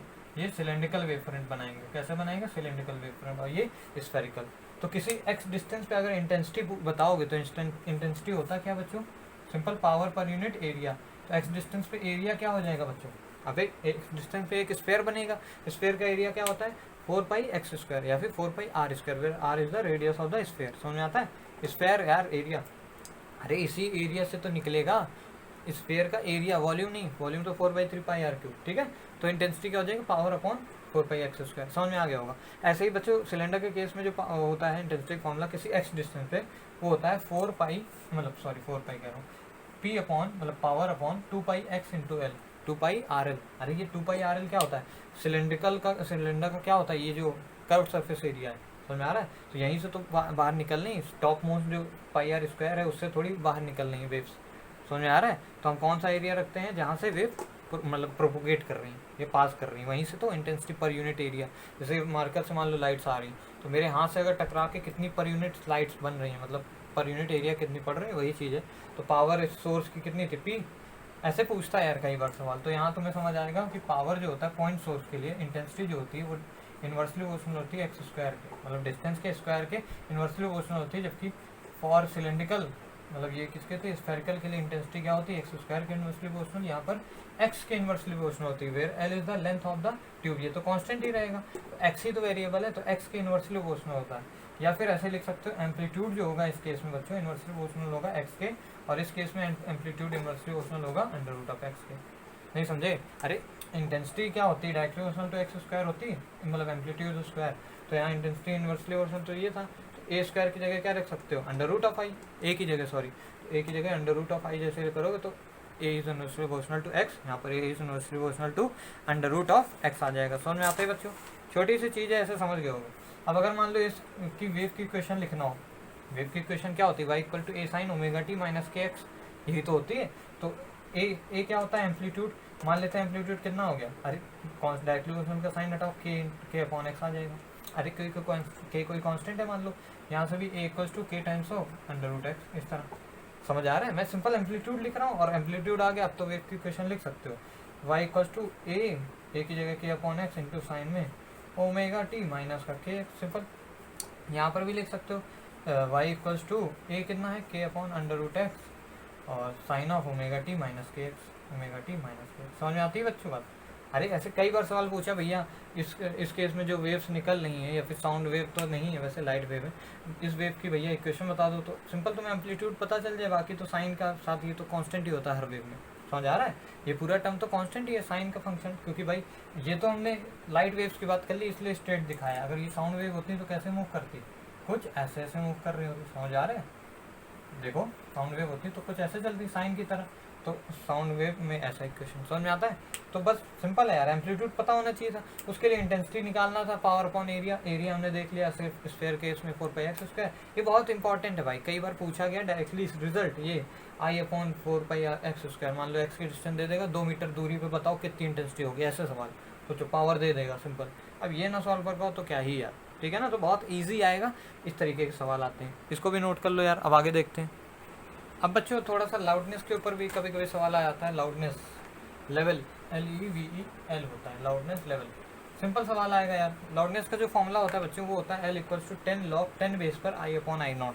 अरे देखो ऐसे बोलेगा कि एक साउंड वेव है जिसकी इंटेंसिटी मान लो 20 है, 20 हर्ट्ज इंटेंसिटी किस पे होती है, Wm², ठीक है। बोल देगा भाई एक साउंड वेव है जिसकी इंटेंसिटी इतनी है, बता दो मुझे लाउडनेस कितनी है, मतलब उस साउंड वेव की लाउडनेस कितनी है। तो सिंपल जो सवाल आएगा वैसे निकालोगे, लाउडनेस बराबर 10 × log 10 बेस पर I/I0, I कितना हो गया 20, आई नॉट कितना होता है बच्चों, हमेशा 10⁻⁻12 वाट पर मीटर स्क्वायर कट गया। इसको सॉल्व करो, 10 लॉग ऑफ 10 बेस पर, ये कितना हो गया यार, ये हो जाएगा 20 इंटू 10⁻12। समझ में आ रहा है? तो लॉग 10 बेस पे इसको सॉल्व कर नहीं सकते हो, ये 10 into log 20 plus log of 10⁻12। समझ में आ रहा है? किस बेस पे, 10 बेस पे दोनों। तो लॉग 10 बेस पे 20 की वैल्यू कितनी होती है बच्चों, लगभग लॉग ऑफ 20 की हो जाएगी log 2 into log 10, simple log 2 plus log of 10। समझ में आ रहा है? प्लस में ये 12 इंटू लॉग 10 हो जाएगा, मीन्स 12। 10 इंटू log 2 होता है बच्चों 0.3, प्लस में ये 10 हो गया। समझ में आ रहा है? log 10 बेस पे, ये भी 10 बेस पे 2, तो ये 12 प्लस 10 हो गया कितना, 22 इंटू में ये, तो ये आ जाएगा 223 आ जाएगा, क्योंकि 22.3 इंटू 10 223। ये जो आंसर आता है बच्चों लाउडनेस, वो डेसिबल में आता है, डेसिबल। इसका मतलब इतना ज़्यादा इंटेंसिटी 20 समझ लो 20 वाट पर मीटर स्क्वायर, मतलब लाउडनेस आ गई 223 डेसिबल। ये बच्चों एक्सट्रीमली पेनफुल होगी, 100 से ज़्यादा डेसिबल, ये जो आती है डेसिबल होती है यूनिट लाउडनेस की, ये जो आई है 100 से ज़्यादा है ऑब्वियसली। इसका मतलब ये कानों के लिए बहुत ज़्यादा क्या है, पेनफुल है। ऐसा सवाल बन जाता है, दे देगा भैया इंटेंसिटी इतनी बताओ, ऑप्शन दिए होंगे उनमें से ऐसा कोई ऑप्शन होगा कि पेनफुल होगा, नॉर्मल है, या फिर नॉर्मल का कुछ भी पूछ सकता है, ठीक है ना, या फिर वैल्यू भी पूछ सकता है कितनी होगी लाउडनेस, सिंपल। तो डेसिबल में निकालना है भाई, सॉल्व कर लोगे, ठीक है। ये चीज़ याद रखो, 0 डेसिबल मीन्स साइलेंस। 20 से 30 लाइब्रेरी वाला, ये फिर नॉर्मल कन्वर्सेशन में जो हम लोग बात करते हैं वो इतनी डेसिबल की साउंड होती है। और अबव 100 पे ये होता है। और थंडर समझते हो ना भाई, बिजली उजली, उस पर होती है 100 लगभग मतलब 90-100, ठीक है। अब आगे देखते हैं। अब जो बच्चों हम लोग बात करने जा रहे हैं वो होगी कोहेरेंस एंड सुपरपोजिशन पे। बच्चों बहुत ही ज़्यादा इंपॉर्टेंट सेक्शन है, यहाँ से बहुत ज़्यादा क्वेश्चन आते हैं, बाकी जो पढ़ा है उससे भी आ सकता है, ऐसा नहीं, ठीक है। कोहेरेंस मतलब कोहेरेंट सोर्स वो होते हैं जिनकी फ्रीक्वेंसी सेम हो। फ्रीक्वेंसी समझते हो ना, एफ फ्रीक्वेंसी, अगर दो सोर्स मैं बोल रहा हूँ कोहेरेंट, इट मीन फॉर उनकी फ्रीक्वेंसी सेम है, मतलब उनकी नहीं, वो जो साउंड प्रोड्यूस कर रहे हैं या फिर जो वेव निकाल रहे हैं उन वेव्स की फ्रीक्वेंसी सेम है, ठीक है। वेवलेंथ नहीं, फ्रीक्वेंसी सेम है, ओके। क्योंकि वेवलेंथ तो चेंज हो सकती है, मीडियम के पार्टिकल क्या पता अलग डेंसिटी हो वगैरह वगैरह, बट फ्रीक्वेंसी जो है दोनों की सेम हो। तो जैसे मान लो दो सोर्स हैं S1 और S2, दोनों क्या कर रहे हैं, वेव निकाल रहे हैं। और ये जो वेव निकल रही है बच्चों, मान लो P पॉइंट पे अगर हम देखना चाहें तो P पॉइंट पे S2 की भी वेव आ रही है और S1 से भी वेव आ रही है। तो P पार्टिकल जो है बच्चों उसको ज़्यादा वर्क डन करना पड़ेगा। ज़्यादा क्यों? क्योंकि भैया ये जो वेव आ रही है इसका अपना एनर्जी है, अपना एनर्जी ट्रांसफर कर रहा है कि तुम भाई इधर जाओ। P वाले को ये S1 इधर दे रहा है एनर्जी कि जाओ इधर जाओ, S वाला उधर भेज रहा है। मीन्स दो तरफ से क्या है, दो तरफ से फोर्स लग रही है, या फिर बोल सकते हो दो तरीके का क्या है, इसके ऊपर दो लोग मतलब एक तरीके से राज कर रहे हैं। तो क्या होगा, इसका जो अकेला जो डिस्प्लेसमेंट होगा, अब बाकी पार्टिकल्स, ये जो बाकी पार्टिकल्स हैं भाई, ये मीडियम के जो पार्टिकल हैं जिससे वेव चल रही है, इन पार्टिकल के रिस्पेक्ट में पी का जहाँ पर क्या हो रहा है, दो वेव्स इंटरफेयर कर रही हैं, या फिर बोले इसी फिनोमिना को इंटरफेरेंस बोलते हैं। मीन्स दो वेव्स का मिक्सिंग, सिंपल सा। तो अब पी पॉइंट को क्या करना पड़ेगा, कुछ मतलब अलग तरीके का डिस्प्लेसमेंट करना पड़ेगा। अब वो कैसा कर सकता है वो भी हम लोग लेटर डिस्कस करेंगे। समझ में आता है पी पॉइंट का डिस्प्लेसमेंट कैसा होना चाहिए, वो किस पे डिपेंड करेगा। मान लो ये x1 डिस्टेंस चल के आ रहा था यहाँ पर, S1 वाला सोर्स, और ये वेव x2 डिस्टेंस चल के आ रही थी। सिंपल कह रहा हूँ कि S2 से P की जो डिस्टेंस है वो x2 है, अलग है, और इसकी अलग है। तो इनके डिस्टेंस में जो भैया डिफरेंस होगा उसी को पाथ डिफरेंस बोलते हैं। मान लो x1 बड़ा था तो लिखेंगे हम लोग क्या, x1 माइनस x2। ये क्या होता है बच्चों, ये होता है डेल्टा x, इसी को बोलते हैं पाथ का डिफरेंस। अभी आगे और अच्छे से क्लियर होगा, पहले इसको देख लो।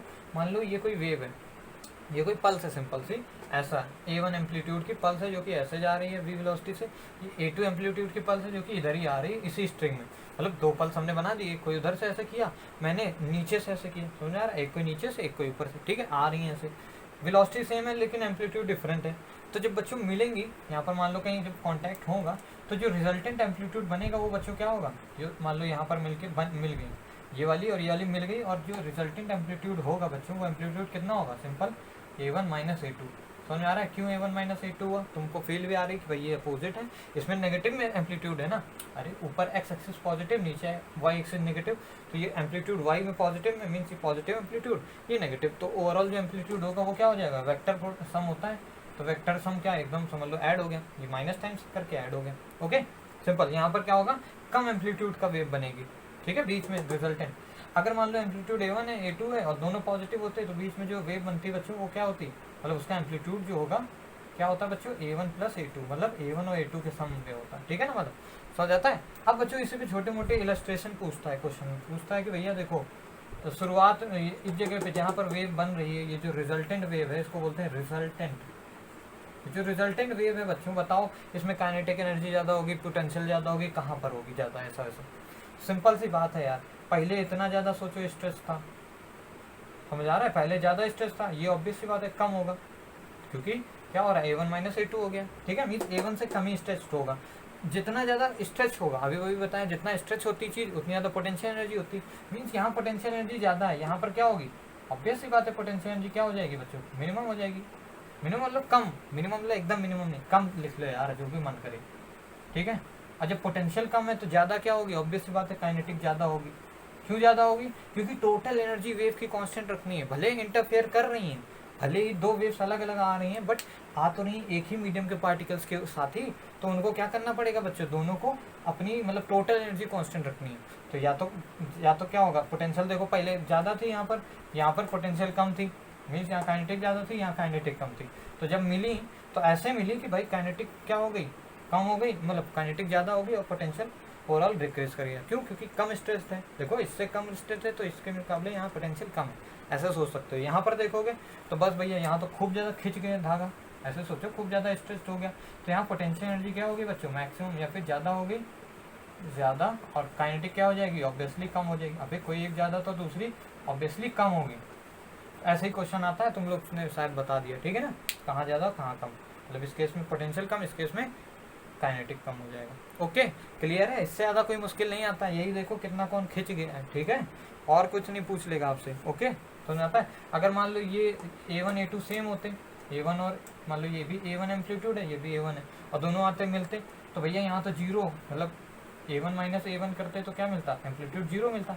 मीन्स ये ऐसे ही पार्टिकल मीडियम के जो हैं ऐसे ही वाइब्रेट कर रहे होते। तो जब ऐसे ही वाइब्रेट कर रहे हैं तो स्ट्रेच हुए नहीं, तो पोटेंशियल एनर्जी कितनी होगी? जीरो होगी, खुद देखो। और काइनेटिक कितनी होगी? मैक्सिमम होगी, क्योंकि मूव तो ऐसे ऐसे कर रही होगी स्ट्रिंग, ऊपर नीचे डिस्प्लेस नहीं कर रही है। वेव तो अभी भी बन रही है, देखो लॉन्गिट्यूडनल वेव ऐसे ऐसे डिस्प्लेसमेंट कर रही है और मूव भी आगे कर रही है। नहीं समझे? अभी भी क्या है? डिस्प्लेसमेंट हो रहा है, डिस्प्लेसमेंट हो रहा है तो वेव है, समझ में आता है? बट काइनेटिक एनर्जी क्या है? मैक्सिमम, लेकिन पोटेंशियल जीरो होगी। ओके, अब हम लोग चलते हैं दोबारा से अपने सुपर पोजिशन के प्रिंसिपल को। इतना को देख लिया क्योंकि इसका सवाल आया हुआ था। अब इसी को आगे कंटिन्यू करते हैं। डेल्टा एक्स देख लिया, अब डेल्टा फाई देखते हैं। ओके, ठीक है बच्चों। तो हमारा भैया पाथ डिफरेंस आ गया था x2 माइनस x1, मतलब हमने बोला सिंपल इनकी डिस्टेंस जो है यहाँ तक पहुँचने की उसको घटा दो, सिंपल जो डिफरेंस आए उसको बोल दो भाई पाथ डिफरेंस है। मतलब दोनों वेव्स को आने का जो पाथ डिफरेंस है वो दोनों का, समझ आ रहा है? दोनों के आने का पाथ डिफरेंस इतना है। तो पाथ डिफरेंस अगर इतना है तो डेल्टा फाई कितना होगा बच्चों? अभी भी बताया था, डेल्टा फाई बराबर 2 pi lambda into delta x. Delta x कितना है? x2 माइनस x1, समझ रहे हो? बहुत ज़्यादा इंपॉर्टेंट है भैया। सिंपल ये तो हमें पता ही चल सकता है, डेल्टा एक्स इतना आ गया, डेल्टा फाई निकाल सकते हैं। समझ में आ रहा है? सिंपल सा ये तो भैया रिलेशन याद रखो हमेशा।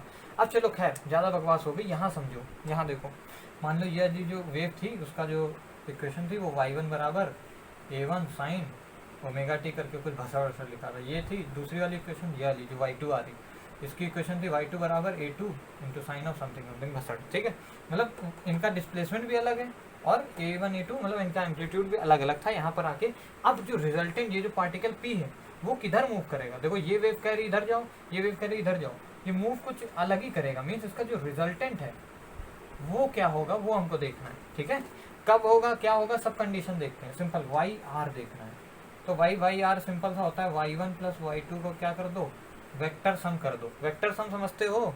ये लाइन क्या कर रही है इस पार्टिकल से? ये लाइन क्या कह रही है कि तुम ऐसे जाओ, और ये वाली लाइन कह रही है ऐसे जाओ। अब तुम ये दो वेक्टर देख लो, इनका रिजल्टेंट निकाल लो। इनका रिजल्टेंट कुछ कुछ कुछ कुछ ऐसा आएगा। मीन्स इसका ओवरऑल एम्पलीट्यूड ये होगा। एम्पलीट्यूड की बात कर रहा हूँ भाई, डिस्प्लेसमेंट की बात हो रही है ना अभी। डिस्प्लेसमेंट क्या होता है? एम्पलीट्यूड। तो रिजल्टेंट का जो एम्पलीट्यूड आएगा ए, उसको ए आर लिखो तब ज़्यादा अच्छा लगेगा, ठीक है। A1 A2, ठीक है। निकाल नहीं सकते हो यार, ये A1 होगा ये A2 होगा, दोनों के बीच में कितना थीटा एंगल है निकाल लोगे झट से, समझ में आता है? वेक्टर जैसे सम करते हैं उसी तरह। खैर तो मैं लिख दे रहा हूँ सिंपल सा, A1 A2 का सम क्या होगा बच्चों? सिंपल जो AR होगा वो बच्चों ए रिजल्टेंट हो जाएगा अंडर रूट ऑफ A1 का स्क्वायर प्लस A2 का square plus 2A1 A2 cos of theta. ये तुमने पढ़ा होगा फॉर्मूला है, ठीक है। अब इसमें मैं कोई बकवास नहीं मारूंगा, ठीक है। यहाँ पर थीटा जो होगा बच्चों वो फाई होगा। क्या होगा? फाई। इसी को बोलते हैं फेज डिफरेंस। फेज डिफरेंस नहीं समझे? देखो इस वाली वेव ने बोला भैया तुम ऐसे जाओ, ये वाली S2 जो सोर्स वेव प्रोड्यूस कर रहा है वो कह रहा है तुम ऐसे जाओ, इनके बीच में कोई एंगल है, अगर तुम इनको स्ट्रेट लाइन में इसके डिस्प्लेसमेंट को देखो, क्योंकि भाई वेव तो थोड़ा चलो ऊपर नीचे है, अब तुम पार्टिकल पे एनर्जी ट्रांसफर को देखो या मोमेंटम ट्रांसफर को, मतलब एक टेंजेंट खींच के, समझ में आ रहा है? तो ये टेंजेंट खींचा झट से ऐसे आई, ये टेंजेंट खींचा झट से ऐसे, इन टेंजेंट के बीच में जो बच्चों एंगल बन रहा है उसको फेज बोलते हैं। ये फेज है, दोनों जब मिल नहीं तो किस फेज में मिल नहीं, समझ आ रहा है? ये इस तरीके से जो हट वाला फेज है ये समझ सकते हो यार, ये दोनों क्या है, वर्टिकली अपोजिट एंगल, फील हो गई होगी। तो फेज ये है बच्चों, फाई फेज, समझ आता है? या फिर इसी को बोलते हैं ये जो अभी तुमने कैलकुलेट किया है, ऐसे तो देख के थोड़ी पता चल जाएगा फेज उतना है, फेज निकालोगे कैसे, उससे पहले तुम्हें ये डेल्टा एक्स निकालना पड़ेगा। अभी समझ आ जाएगा डेल्टा एक्स कैसे निकलेगा, क्या होगा, ठीक है? बस इतना याद रखो, डेल्टा फाई यहाँ रखते हैं, क्या रखते हैं, ये फाई लिख रहा हूँ बस समझ, अरे यार डेल्टा फाई मतलब फील नहीं आती है ना यहाँ पर, cos delta phi, cos phi समझो, थोड़ा मजा भी आए, ठीक है?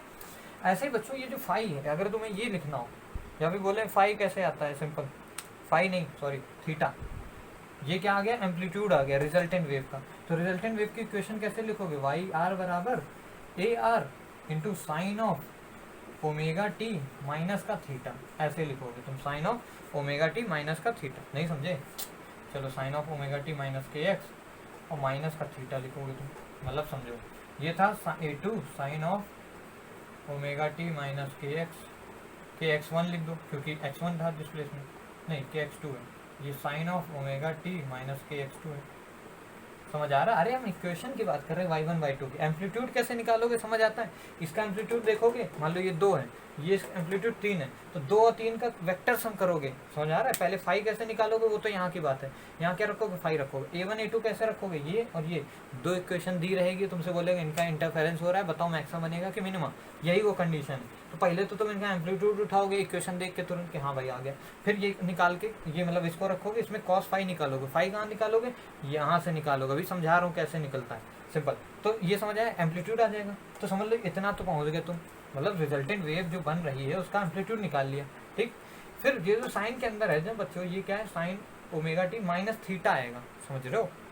मतलब ये चीज़ तो सेम होगी दोनों की, के एक्स माइनस थीटा, या फिर सोलो ऐसे simple omega T minus theta, मतलब जो रिजल्टेंट वेव आएगी, मान लो ऐसे ऐसे आएगी ये वाली वेव इस तरह, तो इसका भी तो कुछ फेज होगा ना इनके साथ, मतलब कुछ ना कुछ एंगल होगा ना, समझ आ रहा है? जो रिजल्टेंट वेव आ रही तो वो मान लो थीटा था तो ओमेगा टी माइनस थीटा कर दिया, ये कौन सा फेज है, ये इनके दोनों वेव्स जो इंटरफेयर करने आई उनके बीच का फेज डिफरेंस है। और ये थीटा है, थीटा क्या है बच्चों, समझ आ गया होगा आपको दोनों के बीच का जब निकला है, ठीक है, रिजल्टेंट।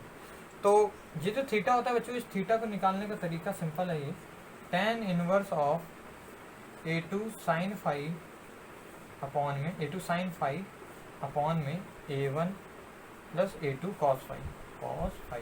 ये शायद आपको फील आ रही होगी कि भाई ये वहाँ का, जब दो वेक्टर देखते थे, एक A वेक्टर ये था A1, A2 वेक्टर ये होता था, और इनके बीच में अगर एंगल थीटा है तो इनका जो हम लोग वो निकालते थे क्या, tan थीटा, जब यहाँ लिखते थे, याद है tan थीटा, तो इसका प्रोजेक्शन लेते थे ऐसे ऐसे करके, मतलब इस तरीके बनाते हैं ट्रायंगल वगैरह, तो यहाँ से थीटा दिखा तो ये tan थीटा और ये A1 प्लस A2, समझ आ रहा है?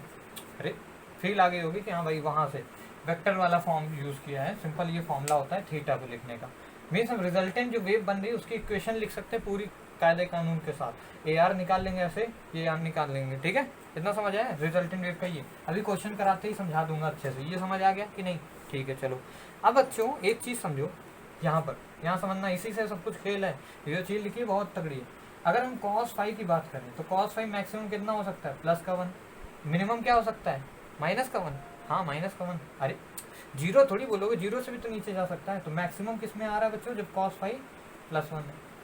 मैक्सिमम क्यों बोला मैंने, क्योंकि बच्चों इस पे AR मैक्सिमम होगा, देखो अगर तुम यहाँ पर क्या रख दो, मैक्सिमम प्लस 1 रख दो, तो ये हो जाएगा A1 प्लस A2 का होल स्क्वायर अंदर में, देखो तो ये जाएगा under root of A1 plus A2 का होल स्क्वायर से अंडर रूट कट गया, A1 प्लस A2 आ गया, मैक्सिमम एम्पलीट्यूड आ गया, दोनों के एम्पलीट्यूड जुड़ जाएंगे कब, जब cos थीटा क्या हो, प्लस 1। इसकी कंडीशन क्या है, मतलब cos फाई सॉरी, तो इसकी कंडीशन क्या आ जाएगी, जो फाई होना चाहिए, मतलब जो थीटा, cos कब देता है, प्लस 1।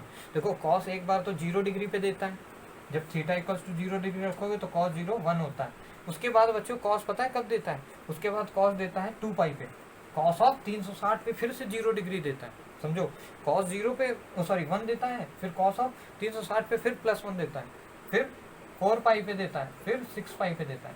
अरे यार फील नहीं कर पाए, कॉस का ग्राफ देखो ऐसा होता है कुछ, मतलब देखो +1 कहाँ दे रहा है, यहाँ पर दे रहा है, किस डिग्री पे, 0 डिग्री पे, x इक्वल्स टू 0, जब यहाँ पे मतलब ये फाई मान लो, ये फाई में है और ये वाई में है, ठीक है, मीन्स वाई में हमें मिल रहा है, तो जब तुमने 0 डिग्री रखा तो +1 मिला, उसके बाद +1 कहाँ मिल रहा है, इस जगह पे, ये इस पे क्या होगा बच्चों, ये 2 पाई है, देखो ये इतना इतना 90 होता है, ये हो गया 180, ये हो गया 270, ये हो गया 2 पाई 360, देखो 2 पाई पे फिर से तुम्हें क्या मिल रहा है, +1, यहाँ पर क्या -1 मिला, यहाँ 0, यहाँ 0, समझ आ रहा है ना। तो कॉस पाई इन्फानाइट तक चला करता है ना, तो इन्फानाइट तक ऐसे चलता जाएगा, हर सही से लिख लो, her even multiple of pi पे, इवन मल्टीपल ऑफ पाई पे क्या होगा बच्चों, cos फाई +1 होगा, यानी मैक्सिमम मिलेगा, या फिर इसी को बोलते हैं मैक्सिमा बनेगा, समझ में आता है। सेम टू सेम यही कंडीशन तुम लोग वहाँ जब पढ़ोगे इंटरफेरेंस लाइट, वहाँ भी यूज होती है, समझ में आता है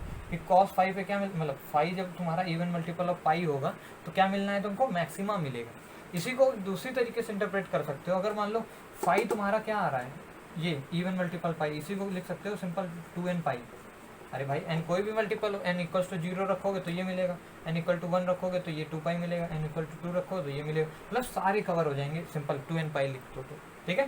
मीन्स फाई इक्वल्स टू अगर 2n पाई है तो क्या होगा, मैक्सिमा, समझ आया, मैक्सिमा, ठीक है। तो फाई इक्वल्स टू 2n पाई यहाँ डाल दो, सिंपल, क्यों डाल दो पता है ना, फाई इक्वल्स टू 2n पाई डाल दो, यहाँ पर 2n पाई बराबर 2 पाई बटे lambda into delta x, delta x है ना, तो यहाँ से बच्चों 2 से 2 मर जाएगा, देखो ध्यान से, और पाई से पाई मर जाएगा, और जब तुम देखोगे तो यहाँ से डेल्टा एक्स आ जाएगा n लैम्डा, समझो। तो दो कंडीशन तुम्हें याद रखनी है, एक तो कि भाई जो फेज डिफरेंस हो वो किसका हो, इवन मल्टीपल ऑफ पाई हो, दूसरा जो पाथ डिफरेंस हो वो लैम्डा का मल्टीपल हो। लैम्डा समझते हो, एक वेव की लेंथ, जो वेव लेंथ है वेव की, अगर वेव की लेंथ कितनी है बच्चों, मतलब वेव की लेंथ क्या है, जो पाथ का डिफरेंस है, इनके पाथ का डिफरेंस मान लो 2 लैम्डा आया या फिर 3 लैम्डा आया, n लैम्डा समझते हो, कोई भी मल्टीपल हो लैम्डा का, मान लो 2 लैम्डा 3 लैम्डा, कोई भी लैम्डा का इंटीग्रल मल्टीपल, ये नहीं कि भैया 0.5 लैम्डा, समझ आ रहा है, ये n लैम्डा लिखा है, n can be, n belongs to only and only integer, समझो, कोई भी वो नहीं, इंटीजर 1 2 3 4 5 6, मीन्स क्या है, तुमने जब ये डिस्टेंस काटी, ये डिस्टेंस काटी, मतलब सॉरी ये डिस्टेंस माइनस दिस डिस्टेंस, यही तो है डेल्टा एक्स, तो डेल्टा एक्स अगर n लैम्डा होगा, मीन्स वेव के जो वेवलेंथ है उसका कोई इंटीग्रल मल्टीपल होगा तो मैक्सिमम मिलेगा, मैक्सिमा, मतलब यहाँ पर क्या बनेगा, मैक्सिमा, यानी कि यहाँ पर मैक्सिमा मिलेगा, मतलब रिजल्टेंट एम्पलीट्यूड बड़ी वेव बनेगी, या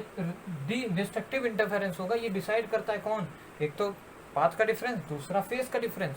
फेज डिफरेंस अगर इवन मल्टीपल हुआ पाई का तब तो ये देखो मैक्सिमम दे देगा, क्यों, क्योंकि कॉस फाई उस समय क्या होगा, +1 देगा, तो ओवरऑल जो एम्पलीट्यूड आना है वो a1 + a2 होगा, मीन्स दिस वेव का एम्पलीट्यूड प्लस दिस वेव का, मतलब ये प्री पॉइंट वेरिएबल है भैया, इसको मूव कराओगे ऊपर नीचे दाएं बाएं तो क्या होगा, फाई भी चेंज होगा, फाई चेंज होगा तो उसी हिसाब से एम्पलीट्यूड मैक्सिमा मिनिमा घटता बढ़ता रहेगा, कभी क्या पता यहाँ मैक्सिमा मिल जाए, कभी यहाँ मिले, क्या पता यहाँ मिनिमा मिले, यहाँ पर मैक्सिमा मिले, समझ आ रहा है। तो कंडीशन क्या है, ये दो कंडीशन है, किसके लिए, मैक्सिमा की। और मिनिमा की बात करें तो भैया मिनिमा और भी आसान है, समझ आता है, ये चीज़ समझ गए, इसको नोट कर लो, सिंपल। अब बच्चों मिनिमा की अगर हम कंडीशन की बात करें तो मिनिमा कब मिलेगा भैया, सिंपल, जब cos फाई -1 हो, मिनिमम यही हो सकता है, अरे यार -1 होगा तो ये सिंपल ये मिलेगा। ये कहाँ मिलता है बच्चों, ज़्यादा बकवास नहीं करेंगे, यहाँ पर देखना चाहो तो ये कब मिल रहा है, पहला तो मिल रहा है तुमको पाई पे 180 पे मिल रहा है ना, देखो -1, दूसरा कहाँ मिल रहा है, यहाँ पर मिल रहा है, इसको क्या बोलते हैं बच्चों, पाई, और ये होता है पाई/2 है कि पाई है, यार फिर से थोड़ा सा ग्राफ देख लो, 0 से 90, 90 से पाई, ठीक है, तो पहला तो पाई पे मिला बच्चों, ठीक है, दूसरा मल्टीपल कहाँ मिल रहा है, देखो ध्यान से, पाई के बाद कितना आ रहा है, ये 2 पाई यहाँ तक, और 2 पाई में और ऐड कर दो कितना, पाई/2, थोड़ा सा लिख लो, हाँ 3 पाई पे मिल रहा है, इसको बोलते हैं 3 पाई, और आगे फिर आएगा 5 पाई, यानी कि सिंपल सा लिख सकते हो 2n + 1 पाई, यानी कि ऑड मल्टीपल्स, पहला जो मिनिमम मिलेगा वो किस पे मिलेगा, जब फाई जो होगा एंगल जब तुम्हारा हो जाएगा कितना, पाई, दूसरा 3 पाई, तीसरा 5 पाई, फिर 6 कह रहा हूँ 7 पाई, मतलब ऑड मल्टीपल्स ऑफ पाई क्या मिलेगा, मिनिमा, मतलब क्यों, क्योंकि cos फाई -1 हो जाएगा तो ये हो जाएगा √a1 - a2 का होल स्क्वायर, देखो अंदर क्या बन जाएगा, a² + b² -2ab हो जाएगा, बस। अरे क्या ही यार आसान है, मैं तो फर्जी में सीख रहा हूँ उतनी देर से। जब फाई अगर ये है तो इसको क्या लिख सकते हो, फाई = 2n + 1 पाई, ठीक है। तो ये चीज़ यहाँ पुट कर दो तो डेल्टा एक्स में कोई रिलेशन आ जाएगा। तो 2n प्लस 1 पाई रखा जैसे ही बराबर में 2 pi upon lambda, 2 pi upon lambda बराबर इंटू में डेल्टा एक्स, सॉरी। तो डेल्टा एक्स बराबर कितना आ जाएगा 2 पाई से, नहीं सॉरी 2 पाई से कह पाई से पाई मर गया। ये जब सॉल्व करोगे तो ये आ जाएगा डेल्टा एक्स बराबर lambda by 2 into 2n plus 1। बच्चों 2n प्लस 1 सिंपल इतना बता रहा है ऑड। 2n प्लस 1 क्या कहता है, n इक्वल्स टू 0 रखोगे तो 1 देंगे हम, n इक्वल टू 2 रखोगे तो 3 देंगे, n equals to sorry n equals to 0 रखा ये देंगे, n इक्वल टू 1 रखोगे 3 देंगे, n इक्वल्स टू 2 रखोगे तो 5 देंगे। मतलब n 2n प्लस 1 सिंपल बता रहा है ऑड चीज को। और ऑड मल्टीपल किसका, लैम्डा बाई 2 का। यानी जो अगर सुनो वहां पर क्या था, पाथ डिफरेंस लैम्डा का इवन मल्टीपल हो या फिर इवन या फिर इंटीग्रल मल्टीपल हो, कोई भी हो, इवन हो ऑड हो, ठीक है ना। इवन मल्टीपल बोला था उसने एन लैम्डा बोला था, डेल्टा एक्स एन लैम्डा क्या बोला था, मैक्सिमम बनेगा। यानी कि यहाँ पर 1 lambda 2 lambda 3 lambda integral multiple. और इसने क्या बोला, लैम्डा बाई 2 का ऑड मल्टीपल। यानी कि पहला 1 इंटू लैम्डा बाई 2, फिर 3 इंटू लैम्डा बाई 2, फिर 5 इंटू, समझ रहे हो ना। मतलब ऑड मल्टीपल्स हो तो हम क्या देंगे, मिनिमा देंगे, मीन्स मिनिमा बनाएंगे। अगर ये लाइट की वेव होती तो मिनिमा का मतलब है डार्क पॉइंट बनेगा वहाँ, डार्क। और ब्राइट का मतलब मैक्सिमा का मतलब होता है ब्राइट स्पॉट बनेगा। काफ़ी सारे इस पे सवाल आते हैं। अब देखो डेल्टा एक्स क्या आ गया, सिंपल सा आ गया तुम्हारे पास formula 2n plus 1 lambda by 2। अगर मैं बोल दूँ तुमसे सेकंड मैक्सिमा बन रहा है, वहाँ पर सेकंड मैक्सिमा बन रहा है, फेज डिफरेंस बताओ, तो झट से निकाल सकते हो तुम। क्यों, क्योंकि सेकंड मैक्सिमा बन रहा है और मैक्सिमा के लिए तुमको पता है डेल्टा एक्स क्या होता है बच्चों, एन लैम्डा होता है। अगर सेकंड मैक्सिमा बन रहा है, एन की जगह क्या पुट कर दोगे बच्चों, देखो पहले के लिए अगर तुम्हें फर्स्ट डेल्टा एक्स चाहिए तो वो 0 होता है, दूसरा होता है 1 लैम्डा, फिर होता है 2 लैम्डा, 2 लैम्डा, फिर ऐसे 3 लैम्डा। तो सेकंड मैक्सिमम बोला मीन्स एन की जगह क्या रख दो, 1। समझ आता है, 1 रखना है, 2 मत रख दियो, ठीक है। एन इक्वल्स टू मीन्स क्या है, सेकंड मैक्सिमम कहाँ मिलेगा, जब डेल्टा एक्स लैम्डा होगा। और जब डेल्टा एक्स लैम्डा होगा तो डेल्टा फाई कितना होगा, निकाल नहीं सकते हो। डेल्टा फाई बराबर 2 पाई अपॉन लैम्डा इंटू में डेल्टा एक्स कितना है, लैम्डा। जैसे ही लैम्डा रखोगे लैम्डा लैम्डा मर जाएगा, डेल्टा फाई देखो आ गया 2 पाई का डिफरेंस होगा। समझे। अगर मैं बोलूँ सेकंड मैक्सिमा में कितने का फाई का डिफरेंस है, मतलब कितना फाई डिफरेंस है सिंपल प्रीवियस वाले से, तो वो है 2 पाई का 180 डिग्री का, ओ 360 सॉरी, ठीक है ना, समझ में आता है। तो बस उसी तरीके क्वेश्चन आएंगे, बाकी थोड़ा सा डेटा वेटा याद रखो। बाकी अब आगे देखते हैं यार, सिंपल ये समझ आ गया ना, और कोई बड़ी चीज़ नहीं है यार। मैक्सिमम कब बनेगा, मिनिमम कब बनेगा, यही याद रखो। ऑड मल्टीपल्स ऑफ पाई पे जब phase difference odd multiple of pi होगा तो मिनिमा, जब पाथ डिफरेंस लैम्डा बाई 2 का ऑड मल्टीपल होगा तो मिनिमा। ये दो कंडीशन मिनिमा की। फिर इवन वाले वो किसकी है, मैक्सिमा की, ठीक है। इसको नोट कर लो, आगे देखते हैं यार। अब बच्चों same to same result intensity पे भी फॉलो करते हैं। जैसे एम्पलीट्यूड का लिखा था, ए रिजल्टेंट क्या लिखा था, under root of a1 square plus a2 square something something, वही चीज़ यहाँ पर। इंटेंसिटी क्या होता है बच्चों, इंटेंसिटी डायरेक्टली क्वेश्चन होता है एम्पलीट्यूड के स्क्वायर के, तो बस वही चीज़ है। आई रिजल्टेंट जो होता है, रिजल्टेंट इंटेंसिटी वो होती है i1 plus i2 plus 2 under root i1 i2, मतलब ये पूरा पूरा होता है अंडर रूट के अंदर होता है, नहीं अंडर रूट नहीं ऐसे ही होता है, ठीक है। समझ आता है, ये होता है i1 plus i2 plus 2 under root i1 i2 into cos of 5 फिर से वही फेज डिफरेंस है, क्योंकि होता है 2 pi upon lambda into delta x into path difference, ठीक है। इनके बीच का बहुत ज़्यादा रिजल्टेंट का, मतलब इनके बीच की इस चीज़ का बहुत यूज़ होता है। खैर, तो आई रिजल्टेंट ऐसे लिखा, तो आई मैक्सिमम कब होगा बच्चों, जब कॉस 5 1 होगा, मतलब पॉजिटिव का 1। तो ये पूरी चीज़ क्या बन जाएगी, under root i1 plus under root i2 का होल स्क्वायर, मतलब ए स्क्वायर देखो, A square plus B square ये प्लस 2ab देखो लिखा हुआ, ठीक है ना। तो मिनिमम इंटेंसिटी का फॉर्मूला क्या बनेगा, under root i1 minus under root i2 का होल स्क्वायर। ये बच्चों कई बार पूछ लेता है, आई मैक्स और आई मिन का रेशियो बताओ, तब तुम्हारे मतलब बहुत ज़्यादा काम का ये फॉर्मूला बनेगा, ठीक है ना। आई मैक्स और आई मिन का रेशियो, या फिर ए मैक्स और ए मिन का अगर रेशियो पूछ ले, ए मैक्स अपॉन ए मिन, ए मैक्सिमम अपॉन ए मिनिमम का अगर मैं रेशियो पूछ लूँ, तो सिंपल इंटेंसिटी की जगह क्या लिख दोगे, a1 प्लस a2 का होल स्क्वायर अपॉन में a1 माइनस a2 का होल स्क्वायर। नहीं समझे, अरे यार इंटेंसिटी को किससे रिप्लेस कर दो, ए स्क्वायर से, तो ए स्क्वायर करोगे तो अंडर रूट हट जाएगा ना। समझ आ रहा है, फील समझ गए हो। अगर मान लो बच्चों i1 बराबर i2 कर दें, इस फॉर्मूले में रख दें, तो सिंपल आई रिजल्टेंट आ जाएगा 4i0 कॉस स्क्वायर 5/2।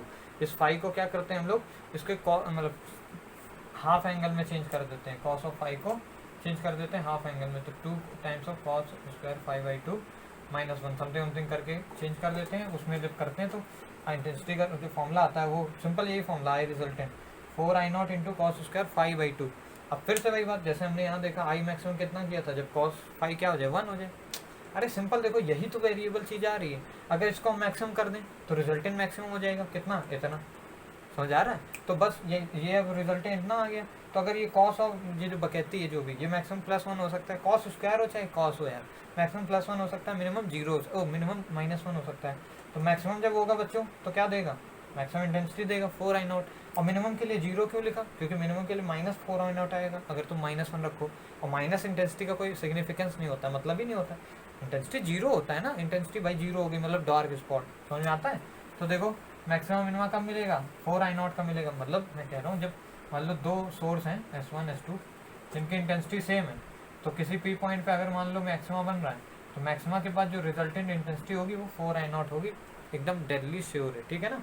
अगर इसका इंटेंसिटी और इसका इंटेंसिटी सेम, ठीक है, इसको नोट कर लो, बहुत ज़्यादा इंपॉर्टेंट है। उसके बाद आगे चलते हैं हम लोग। मतलब वेलोसिटी ऑफ साउंड, साउंड की वेलोसिटी निकाली गई थी कैसे, तो जो नहीं पढ़े हो तुम 324 मीटर पर सेकेंड, वही देखो होता क्या है, ये दो ट्यूब्स हैं इस तरीके से बनाई गई हैं, दो ट्यूब्स हैं जिसमें से दो एंड लगे हुए हैं। एक एंड यहाँ पर डिटेक्टर के साइड है जो कि डिटेक्ट करेगा कि जो फ्रिक्वेंसी आ रही, और दूसरी ट्यूब ये है जो कि मूवेबल है, देख सकते हो ये मूवेबल ट्यूब है, मूवेबल मतलब इसको फिक्स करके रखा गया, इसको आगे पीछे ऐसे ऐसे हम लोग मूव कराएंगे इसके अंदर बड़ा, ठीक है ना। ठीक है, तो देखो होता क्या है, मान लो ये जो ट्यूनिंग फॉर्क हम लोग लेके आए, अभी आगे समझाऊंगे ये ट्यूनिंग फॉर्क की कुछ एक कैरेक्टरिस्टिक, बस इतना समझो ट्यूनिंग फॉर्क क्या होता है, उसको टन से बजाओ, जैसे चम्मच होता है ऐसे बजाओ तो वो मतलब वाइब्रेट करने लगता है इस तरीके से, फ्रिक्वेंसी आ जाती है उसकी, मतलब उसको जब इसके पास लाओगे तो साउंड वेव्स आएंगी। अरे भैया जब इसको बजा दिया तो वाइब्रेट करेगा इस तरीके से, तो उसकी वेव्स निकलेंगी ना, तो वो वेव क्या करेगी, एक वेव बच्चों यहाँ से होके ट्रैवल करते करते करते करते यहाँ पहुँचेगी, और दूसरी वेव बच्चों यहाँ से ट्रैवल होते होते होते होते इधर से आते होते यहाँ पहुँचेगी। समझ आ रहा है? एक वेव इधर से आई मतलब, और एक वेव इधर से मान लो ट्रैवल करते हुए आई दोनों के अंदर, ठीक है। तो ये और ये वेव यहाँ पर आके क्या करेंगे बच्चों, इंटरफेयर करेंगे, क्या करेंगे, इंटरफेरेंस होगा। समझ में आता है? अरे यार ये वेव मान लो यहाँ से L1 डिस्टेंस ट्रैवल करके आई, ये वाली जो ट्यूब है वो L2 डिस्टेंस मान लो, और ये वाली जो वेव है बच्चों वो यहाँ से यहाँ तक मान लो L2 डिस्टेंस थी, L1 थी, मतलब दोनों अलग अलग डिस्टेंस मान लो ट्रैवल करके आएंगे, ठीक है।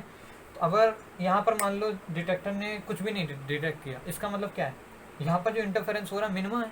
समझो बात को, सिंपल सा अच्छा सा मतलब मेथड है, देखा इन्होंने ऐसे किया, यहाँ बजाया और इधर कोई मतलब डिटेक्शन ही नहीं हुआ, डिटेक्टर सिंपल साउंड को डिटेक्ट कर रहा है, तो उसने पाया भैया कोई साउंड नहीं, कोई साउंड नहीं मतलब क्या है भाई, साउंड तो यहाँ से बजाया गया ना, यहाँ तो वाइब्रेशन हुई साउंड वेव्स की, लेकिन यहाँ नहीं पहुंची, इसका मतलब यहाँ क्या पता इंटरफेरेंस जो हो रहा है वो इस तरीके से हो रहा है कि भाई वहाँ पर क्या बन रहा है, मिनिमा। मिनिमा कब बनता है बच्चों, अभी भी बताया, मिनिमा कब बनता है, जब जो फेज डिफरेंस है वो क्या हो, मिनिमा कब बनता है, जब फेज डिफरेंस ऑड मल्टीपल हो किसका, पाई का, या फिर जो पाथ डिफरेंस है वो क्या हो, λ/2 का कौन सा मल्टीपल हो, ऑड मल्टीपल हो, 2n+1 λ/2 बताया था ना। अरे 1 λ/2 3 λ/2 इस तरीके से ऑड मल्टीपल हो λ/2 का, या फिर पाई का फेज डिफरेंस जो है पाई का ऑड मल्टीपल हो 1 3 4 मतलब 5 इस तरह। तो इनमें से कोई कंडीशन होगी, तो सिंपल देखो देखो देखो, वेव जो डिस्टेंस चल रही है वो यहाँ से L1 चल रही है, मान लो ये पहली वेव, दूसरी वेव L2 डिस्टेंस चली, ठीक है। तो जो पाथ का डिफरेंस है वो L1 - L2 होगा, मान लो L1 डिस्टेंस ज़्यादा थी तो L1 कौन सी मान ले ज़्यादा, चलो L1 को मान लेते हैं ज़्यादा, ठीक है, L1 - L2 ये क्या है, पाथ का डिफरेंस है। नहीं समझे पाए? अरे मैं कह रहा हूँ इनको जो पाथ में जो डिफरेंस है भैया, इसको ज़्यादा चल के आना पड़ा, ये L2 ज़्यादा मान लेते हैं, चलो तो L2 - L1 क्या है, पाथ का डिफरेंस है, थोड़ा अच्छा भी लग रहा है, समझ आ रहा है। L2 मान लो ये वेव इतने चल के आई, ये वेव इतना चल के आई, जो दोनों के पाथ का जो डिफरेंस है वो कितना होना चाहिए मिनिमा बनाने के लिए, अभी भी बताया, डेल्टा एक्स क्या होना चाहिए, n टाइम्स ऑफ λ/2 का मल्टीपल होना चाहिए, ऑब्वियस सी बात है। अगर ऐसा होगा तो क्या मिलेगा अपन को, सॉरी n टाइम्स को लिखा है 2n+1, ठीक है ना, 2n+1 λ/2 होना चाहिए। अरे समझे कि नहीं भाई, समझ गए होगे, कोई भी ऑड मल्टीपल होना चाहिए λ/2 का, ठीक है। तो क्या मिल गया अपन को, मिनिमम मिल गया, ठीक है, ये चीज़ ऐसी कंडीशन होनी चाहिए। समझे ना ये कैसे लिख दिया, डेल्टा एक्स बराबर यार लिखा हुआ है, डेल्टा एक्स भैया पाथ का डिफरेंस है, तो ये L2 चल के ये L1 चल के डिफरेंस हो गया पाथ का L1 - L2, सिंपल झट से, ठीक है। अब क्या किया हमने, इस वेव को अगर देखो सुनो, अभी मिनिमम मिल रहा था, वेव इस ट्यूब को जैसे ही थोड़ा शिफ्ट करोगे तो क्या हो गया, पाथ का डिफरेंस फिर से कुछ और हो जाएगा, अरे L1 - L2 बदल जाएगा ना, ये L1 क्या पता आगे आ जाएगा, तो L1 L2 चेंज होते जाएंगे, तो होगा क्या कि भाई पाथ का डिफरेंस अलग हो जाएगा, क्या पता ऑड मल्टीपल की जगह इवन हो गया, तो यहाँ पर मैक्सिमम मिलने लगा, तो डिटेक्टर साउंड डिटेक्ट कर लेगा। तो हुआ क्या कि हमने इस ट्यूब को ऐसे कोने पे ले गए, मतलब पीछे लेते गए और यहाँ पर कंटिन्यूसली साउंड वाइब्रेट हो रही है, ऐसे सब कुछ मान लो x डिस्टेंस ट्रेवल करके इसको ले गए, इस पूरे को सेटअप को ऐसे तो ले जाओगे x, तो x डिस्टेंस ट्रेवल करा के क्या किया अपन लोगों ने, इसको ऐसे करके यहाँ से यहाँ तक ट्रेवल कराते कराते लेके यहाँ मान लो, ओहो थोड़ा सा डायग्राम सही कर दूँ, ये मान लो इतना हमने करते करते क्या किया, इतना सा ये x डिस्टेंस उधर डिस्प्लेस करा दिया, ठीक है। x डिस्टेंस डिस्प्लेस कराने पे हमको दूसरा सेकंड मिनिमा मिला। मिनिमा क्यों देख रहे हैं, डिटेक्टर सिंपल से डिटेक्ट नहीं करेगा, मतलब समझ लो मिनिमा आ गया। फील आ रही कि नहीं जो मैं बता रहा हूँ, सिंपल इसको क्या किया और x डिस्टेंस हमने सेपरेट कर दिया। तो अब देखो पाथ डिफरेंस कितना होगा, सिंपल समझो, इस अगर x उधर सेपरेट किया है तो x इसमें बढ़ गया और x मान लो इसमें बढ़ गया, तो L2 क्या हो जाएगा, L2 बढ़ जाएगा ना लेंथ, L2 प्लस 2x हो जाएगा, L2 प्लस 2x हो गई। ये वाली डिस्टेंस जो ये वाली वेव मान लो ये y1 y2 है, ये y1 वेव है जो चल के आ रही, तो y2 को अब ज़्यादा चलना पड़ेगा, क्यों, क्योंकि तुमने x खिसकाया उधर, तो x इधर से खिसका, x साथ साथ इधर से खिसका, तो कितना चल के आई L2 प्लस 2x, और L1 कितना है माइनस L1 कर दिया, तो दोनों का पार्ट डिफरेंस आ गया। अब ये जो पार्ट डिफरेंस है बच्चों, क्योंकि हमको सेकंड मिनिमा मिल रहा है, नहीं समझे, पहला मिनिमा मिला जब हमने डिटेक्ट किया वो था मान लो इसका मल्टीपल, दूसरे मिनिमा हम मतलब धीरे धीरे धीरे करके हमने क्या किया उधर शिफ्ट करा है, एक्स लेने जाने पे हमें को क्या मिला, फिर से डिटेक्टर ने नो साउंड डिटेक्ट किया। मीन्स पहले जब इधर थोड़ा सा खिसकाओगे, जैसे ही मतलब अभी मिनिमा मिल रहा था कोई साउंड नहीं आ रही, जैसे खिसकाया साउंड मिलने लगी, यहाँ सुनाई देने लगा ये वाली, फिर ऐसे धीरे धीरे धीरे धीरे लेते गए और एक एक्स डिस्टेंस ऐसी आई जिसपे क्या हुआ, मिनिमा फिर से मिला। तो अब तो ये इसके लिए कि बाद वाला सेकंड मिनिमा है ना, कंसेक्यूटिव मिनिमा, समझ आ रहा है। तो यहाँ पर n इक्वल्स टू क्या रख दोगे अब, अरे n इक्वल्स टू n+1, ये n के लिए, ये nth मिनिमा आता है ना यार, यहाँ पर मान लो तुमने रख दिया कि 1 रखो, तो यहाँ पर क्या मिलेगा 3 λ/2, 3 λ/2, मान लो ये 3 λ/2 पे था, हमें पता नहीं कौन सा मल्टीपल है, nth मल्टीपल नहीं पता, हमें फर्स्ट मिनिमा सेकंड मिनिमा नहीं पता था, तो हमने सिंपल जनरल मान लिया कि कोई λ/2 का मल्टीपल है, तो ठीक है। अब जब x और खिसका ले गए तो ये जो पाथ डिफरेंस हुआ, ये अगला क्या होगा, ये मल्टीपल होगा, मीन्स n की जगह तुम क्या रखोगे, n को रिप्लेस करोगे n+1 से, तो क्या हो जाएगा 2n + 3 λ/2, समझो। अब जो पाथ डिफरेंस आएगा भाई वो हो जाएगा 2n + 3 λ/2, n को किससे रिप्लेस करोगे, ये nth वाली के लिए, मतलब जो तुमने माना कि भाई n मान लो कोई था पाथ डिफरेंस जो था वो nth मल्टीपल था, कोई मतलब ऑड मल्टीपल ही था, ये जो n था वो कोई nth वैल्यू थी, ठीक है, nth के लिए। अब n+1th के लिए n की जगह n+1 रखोगे तो 2 × n+1, वहाँ से 2 बाहर निकलेगा, 2 + 1 3 हो जाएगा, तो अब वैल्यू हो गई 2n + 3 λ/2, समझ रहे हो। नहीं समझ आए तो कोई बात नहीं भाई, इतना थोड़ा सा फील समझो बस। अब इन दोनों इक्वेशन को सब्ट्रैक्ट करा दो, ये L2 - L1 ये भी लिखा हुआ है, साथ ही साथ प्लस का 2x था, जैसे तुमने इनको घटाया बच्चों तो यहाँ से एक सुंदर सी चीज़ मिल गई तुमको कि लैम्डा बराबर 2x आ गया। इसको जब डिफरेंस करोगे, इसको घटाओगे इधर इधर तो लैम्डा आएगा, और लैम्डा बराबर 2x आ गया, मीन्स वेवलेंथ बराबर 2 टाइम्स ऑफ x, जो डिस्प्लेस किया उसका 2 गुना वेवलेंथ लैम्डा।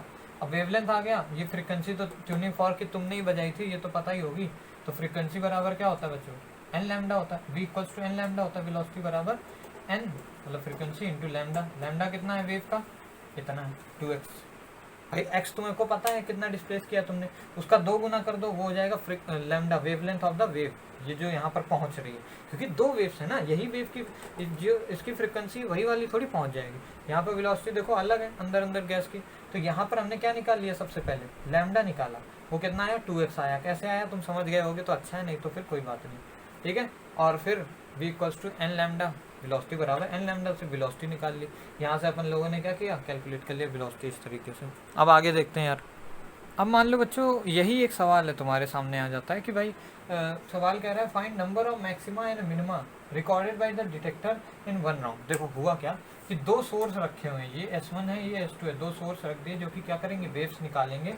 मान लो ऐसे ऐसे वेव निकाला, यहाँ पहुँची वेव, ये वाला वेव निकला यहाँ पहुँची, इस तरीके से रखें कि उनका जो सेंटर है, मतलब उन दोनों के बीच के जो डिस्टेंस है उसका आधा वो सर्कल का सेंटर, ठीक है, जिस सर्कल पे ये डिटेक्टर घूम रहा है, ठीक। और ये जो डिस्टेंस है दोनों के बीच में वो है 2.7 लैम्डा। लैम्डा मतलब जो जिस वेवलेंथ की जो फ्रीक्वेंसी निकालने, और दोनों कोहेरेंट है, कोहेरेंट समझते हो, सेम फ्रीक्वेंसी सेम है, फ्रीक्वेंसी इक्वल्स टू सेम, ठीक है। वेवलेंथ डिफरेंट होगी बट फ्रीक्वेंसी क्या है, सेम है, ओके। जो डिस्टेंस है दोनों की वो 2.7 लैम्डा, मतलब बहुत कम है, बहुत पास रखे, ठीक है। और इसका आधा वो क्या है, centre of the circle, okay, पूछा है कितने भैया मैक्सिमम मिलेंगे कितने मिनिमम मिलेंगे, रिकॉर्ड करेगा जो डिटेक्टर। मान लो ये साउंड के डीजे के सोर्स हैं, ऐसे मान लो कोई सर्कल पे तुम भैया क्या कर रहे हो, सर्कल पे ऐसे ऐसे डिटेक्टर लेके घूम रहे हो, ये 2 सोर्स रखे हैं, तो कहाँ पर तुम्हारा जो डिटेक्टर है वो मैक्सिमम डिटेक्ट करेगा, कहाँ मिनिमम। मैक्सिमम मिनिमम मतलब मिनिमा पे 0 नहीं हो जाएगा साउंड एकदम, बट मिनिमा पे क्या होगा, साउंड बहुत धीमे होगा, डिटेक्टर डिटेक्ट कर लेगा, तुम लोग नहीं समझ पाओगे, ठीक है। अगर भैया 2 सोर्स लगा दो, गाने के 2 फोन रख दो और फिर चारों ओर उसके घूमो तो तुम फील कर लोगे इस चीज़ को। खैर, तो देखो होगा क्या, यहाँ से यहाँ अगर तुम देखो ध्यान से, तो ये जो x डिस्टेंस चल के जाएगा यही सेम टू सेम डिस्टेंस तो ये भी चला होगा। सिमेट्री सिमेट्री दिख रही है ना, x डिस्टेंस चल के ही तो गया है, ये भी x डिस्टेंस ही चल के जाएगा। देखो यहाँ पर, अरे ध्यान से ऐसे भी सोच सकते हो कि भैया ये जो 2.7 लैम्डा है, लैम्डा समझते हो बहुत कम होता है, लैम्डा वेवलेंथ, साउंड सोर्स का वेवलेंथ बहुत कम होता है, तो इस रेडियस के कंपैरिजन में बहुत छोटा है, बहुत छोटा है। तो सिंपल इस डिस्टेंस को रेडियस ऑफ सर्कल के बराबर मान सकते हो। अरे ये समझ लो सेंटर पे एकदम, तो ये रेडियस ऑफ सर्कल है, दोनों दोनों क्या है, सेम है, नहीं समझे, समझ गए होगे, ठीक है। तो यहाँ के लिए भैया डेल्टा एक्स क्या हो जाएगा बच्चों, सिंपल सा 0 हो जाएगा, नहीं समझे। इस पे क्या होगा, पाथ जो वेव फॉलो करते करते आ रही है दोनों वेव्स, ये y1 वेव और ये जो y2 वेव है, इनके दोनों के पाथ का जो डिफरेंस है वो तो 0 है ना। ध्यान से देखो पाथ, भाई ये भी x1 ये भी x1, तो जो डेल्टा x है मतलब x2 माइनस x1 वो 0 हो गया। अरे भाई सेम डिस्टेंस यार, देखने से पता चल रहा है। खैर, जब ये मान लो डिटेक्टर घूमते घूमते यहाँ आ गया इस कंडीशन पे, अब जो डेल्टा एक्स है बच्चों पता है कितना है, 2.7 लैम्डा है। क्यों, क्योंकि इस वाली वेव को मान लो ऐसे ऐसे चल के यहाँ तक आने में कितना लगा, कितना डिस्टेंस चली, 2.7 लैम्डा प्लस मतलब r प्लस 2.7 का आधा, और ये जो S2 से वेव निकली है वो कितनी चली है, r माइनस 2.7, नहीं समझे। अरे पाथ का डिफरेंस यार, ये S1 यहाँ से इतना चला, S2 यहाँ से यहाँ चला, दोनों का डिफरेंस लो तो यही तो पाओगे 2.7 लैम्डा, समझो बात। अरे डेल्टा एक्स यार पाथ का डिफरेंस, तो ये इतना आ गया, ठीक है। सेम टू सेम ऐसी सिचुएशन के लिए डेल्टा एक्स यहाँ भी 0 होगा और यहाँ भी डेल्टा एक्स कितना होगा, 2.7। देखो देखो समझो, यहाँ डेल्टा एक्स 0 था, 0 बढ़ते बढ़ते क्या हो गया 2.7 हुआ, फिर घटते घटते 0 हो गया। समझो जब ये 2.7 हुआ बच्चों, तो उससे पहले कहीं ना कहीं 2.5 भी रहा होगा, और कहीं ना कहीं ये 1.5 भी रहा होगा, 1.5, और कहीं ना कहीं ये 0.5 भी रहा होगा।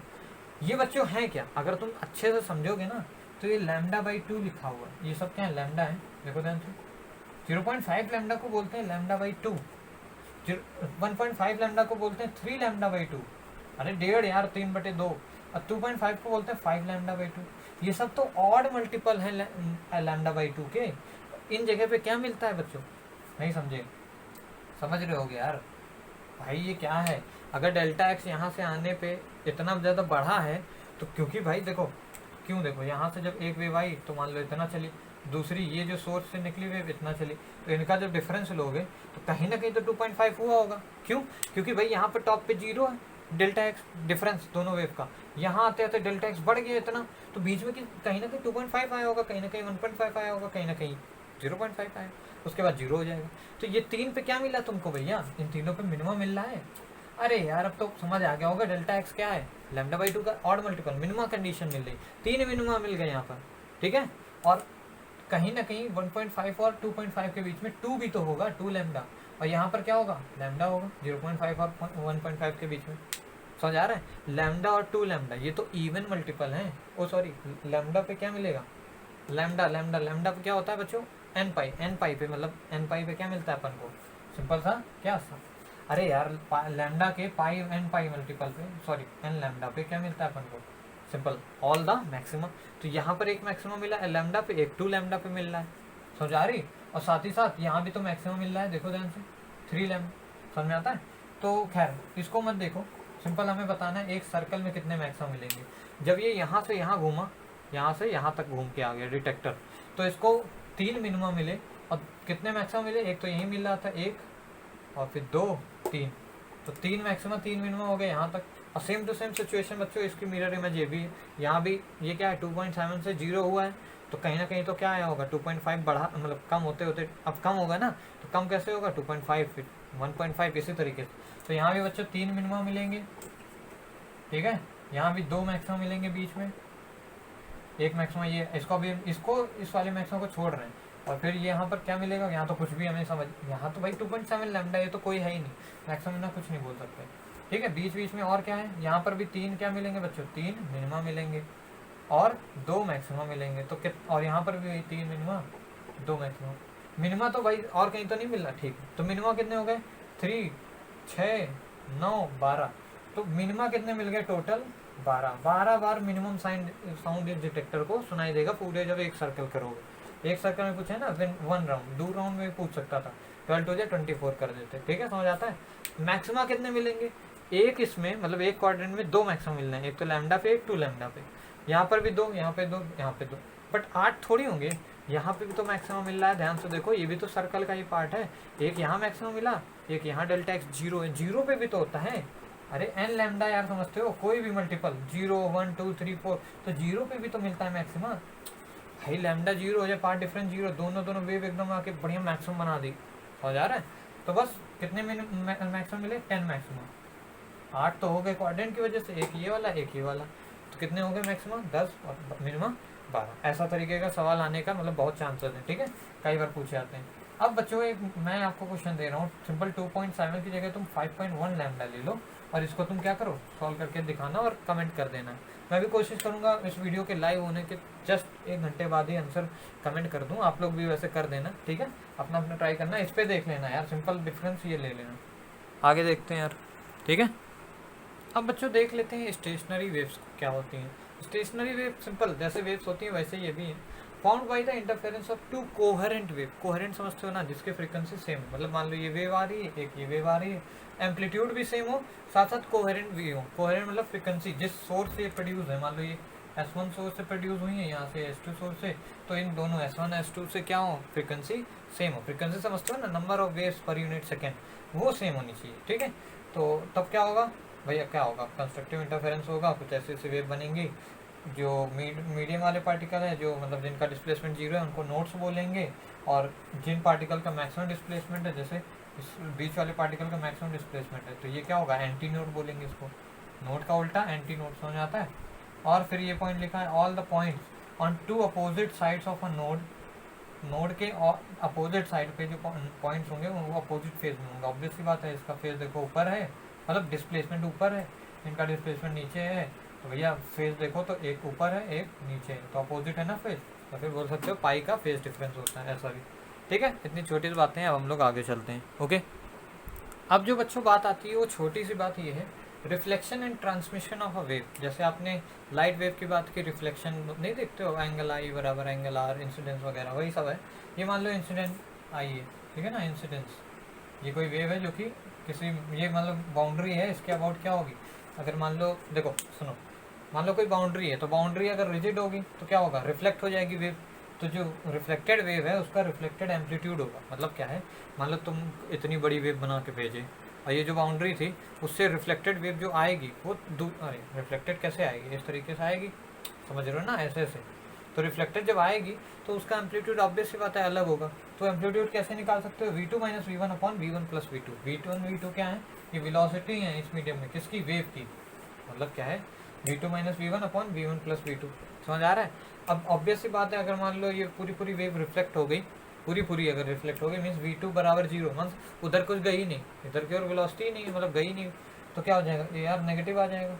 नेगेटिव आने का मतलब समझते हो, जो AR नेगेटिव है मतलब क्या, एम्पलीट्यूड नीचे से, अरे देखो ये पॉजिटिव एम्पलीट्यूड होता है पॉजिटिव एक्स वाई एक्सिस में, और नेगेटिव का मतलब ये, तो मतलब ये है सिंपल, अगर ऐसे बनाते हुए वेव आगे गई है, टकराने के बाद जब आएगी ना तो वापस इस तरीके से फ्लिप होके आएगी, क्यों, क्योंकि रिफ्लेक्ट होगी, समझ आता है, रिफ्लेक्टेड, अभी बताऊंगा और अच्छे से, इतना समझो, जो रिफ्लेक्टेड रे होगी, जैसे मान लो कोई रे है वो ट्रांसमिट कर रही है, मीन्स कुछ पार्ट उसका ट्रांसमिट भी कर रहा है और कुछ पार्ट रिफ्लेक्ट भी कर रहा है, उस समय बच्चों जो रिफ्लेक्टेड का होगा, कैसे इक्वेशन लिखोगे, v2 minus V one upon V one plus V two, या फिर अगर मान लो रिफ्लेक्टेड और ट्रांसमिटेड की इक्वेशन दी हुई है तो सिंपल तुम उस इक्वेशन से AR देख लोगे और AT देख लोगे। ये क्या लिखा है, A2 जो है वो AT है, A2 नहीं है, ये AT लिख सकते हो, ठीक है।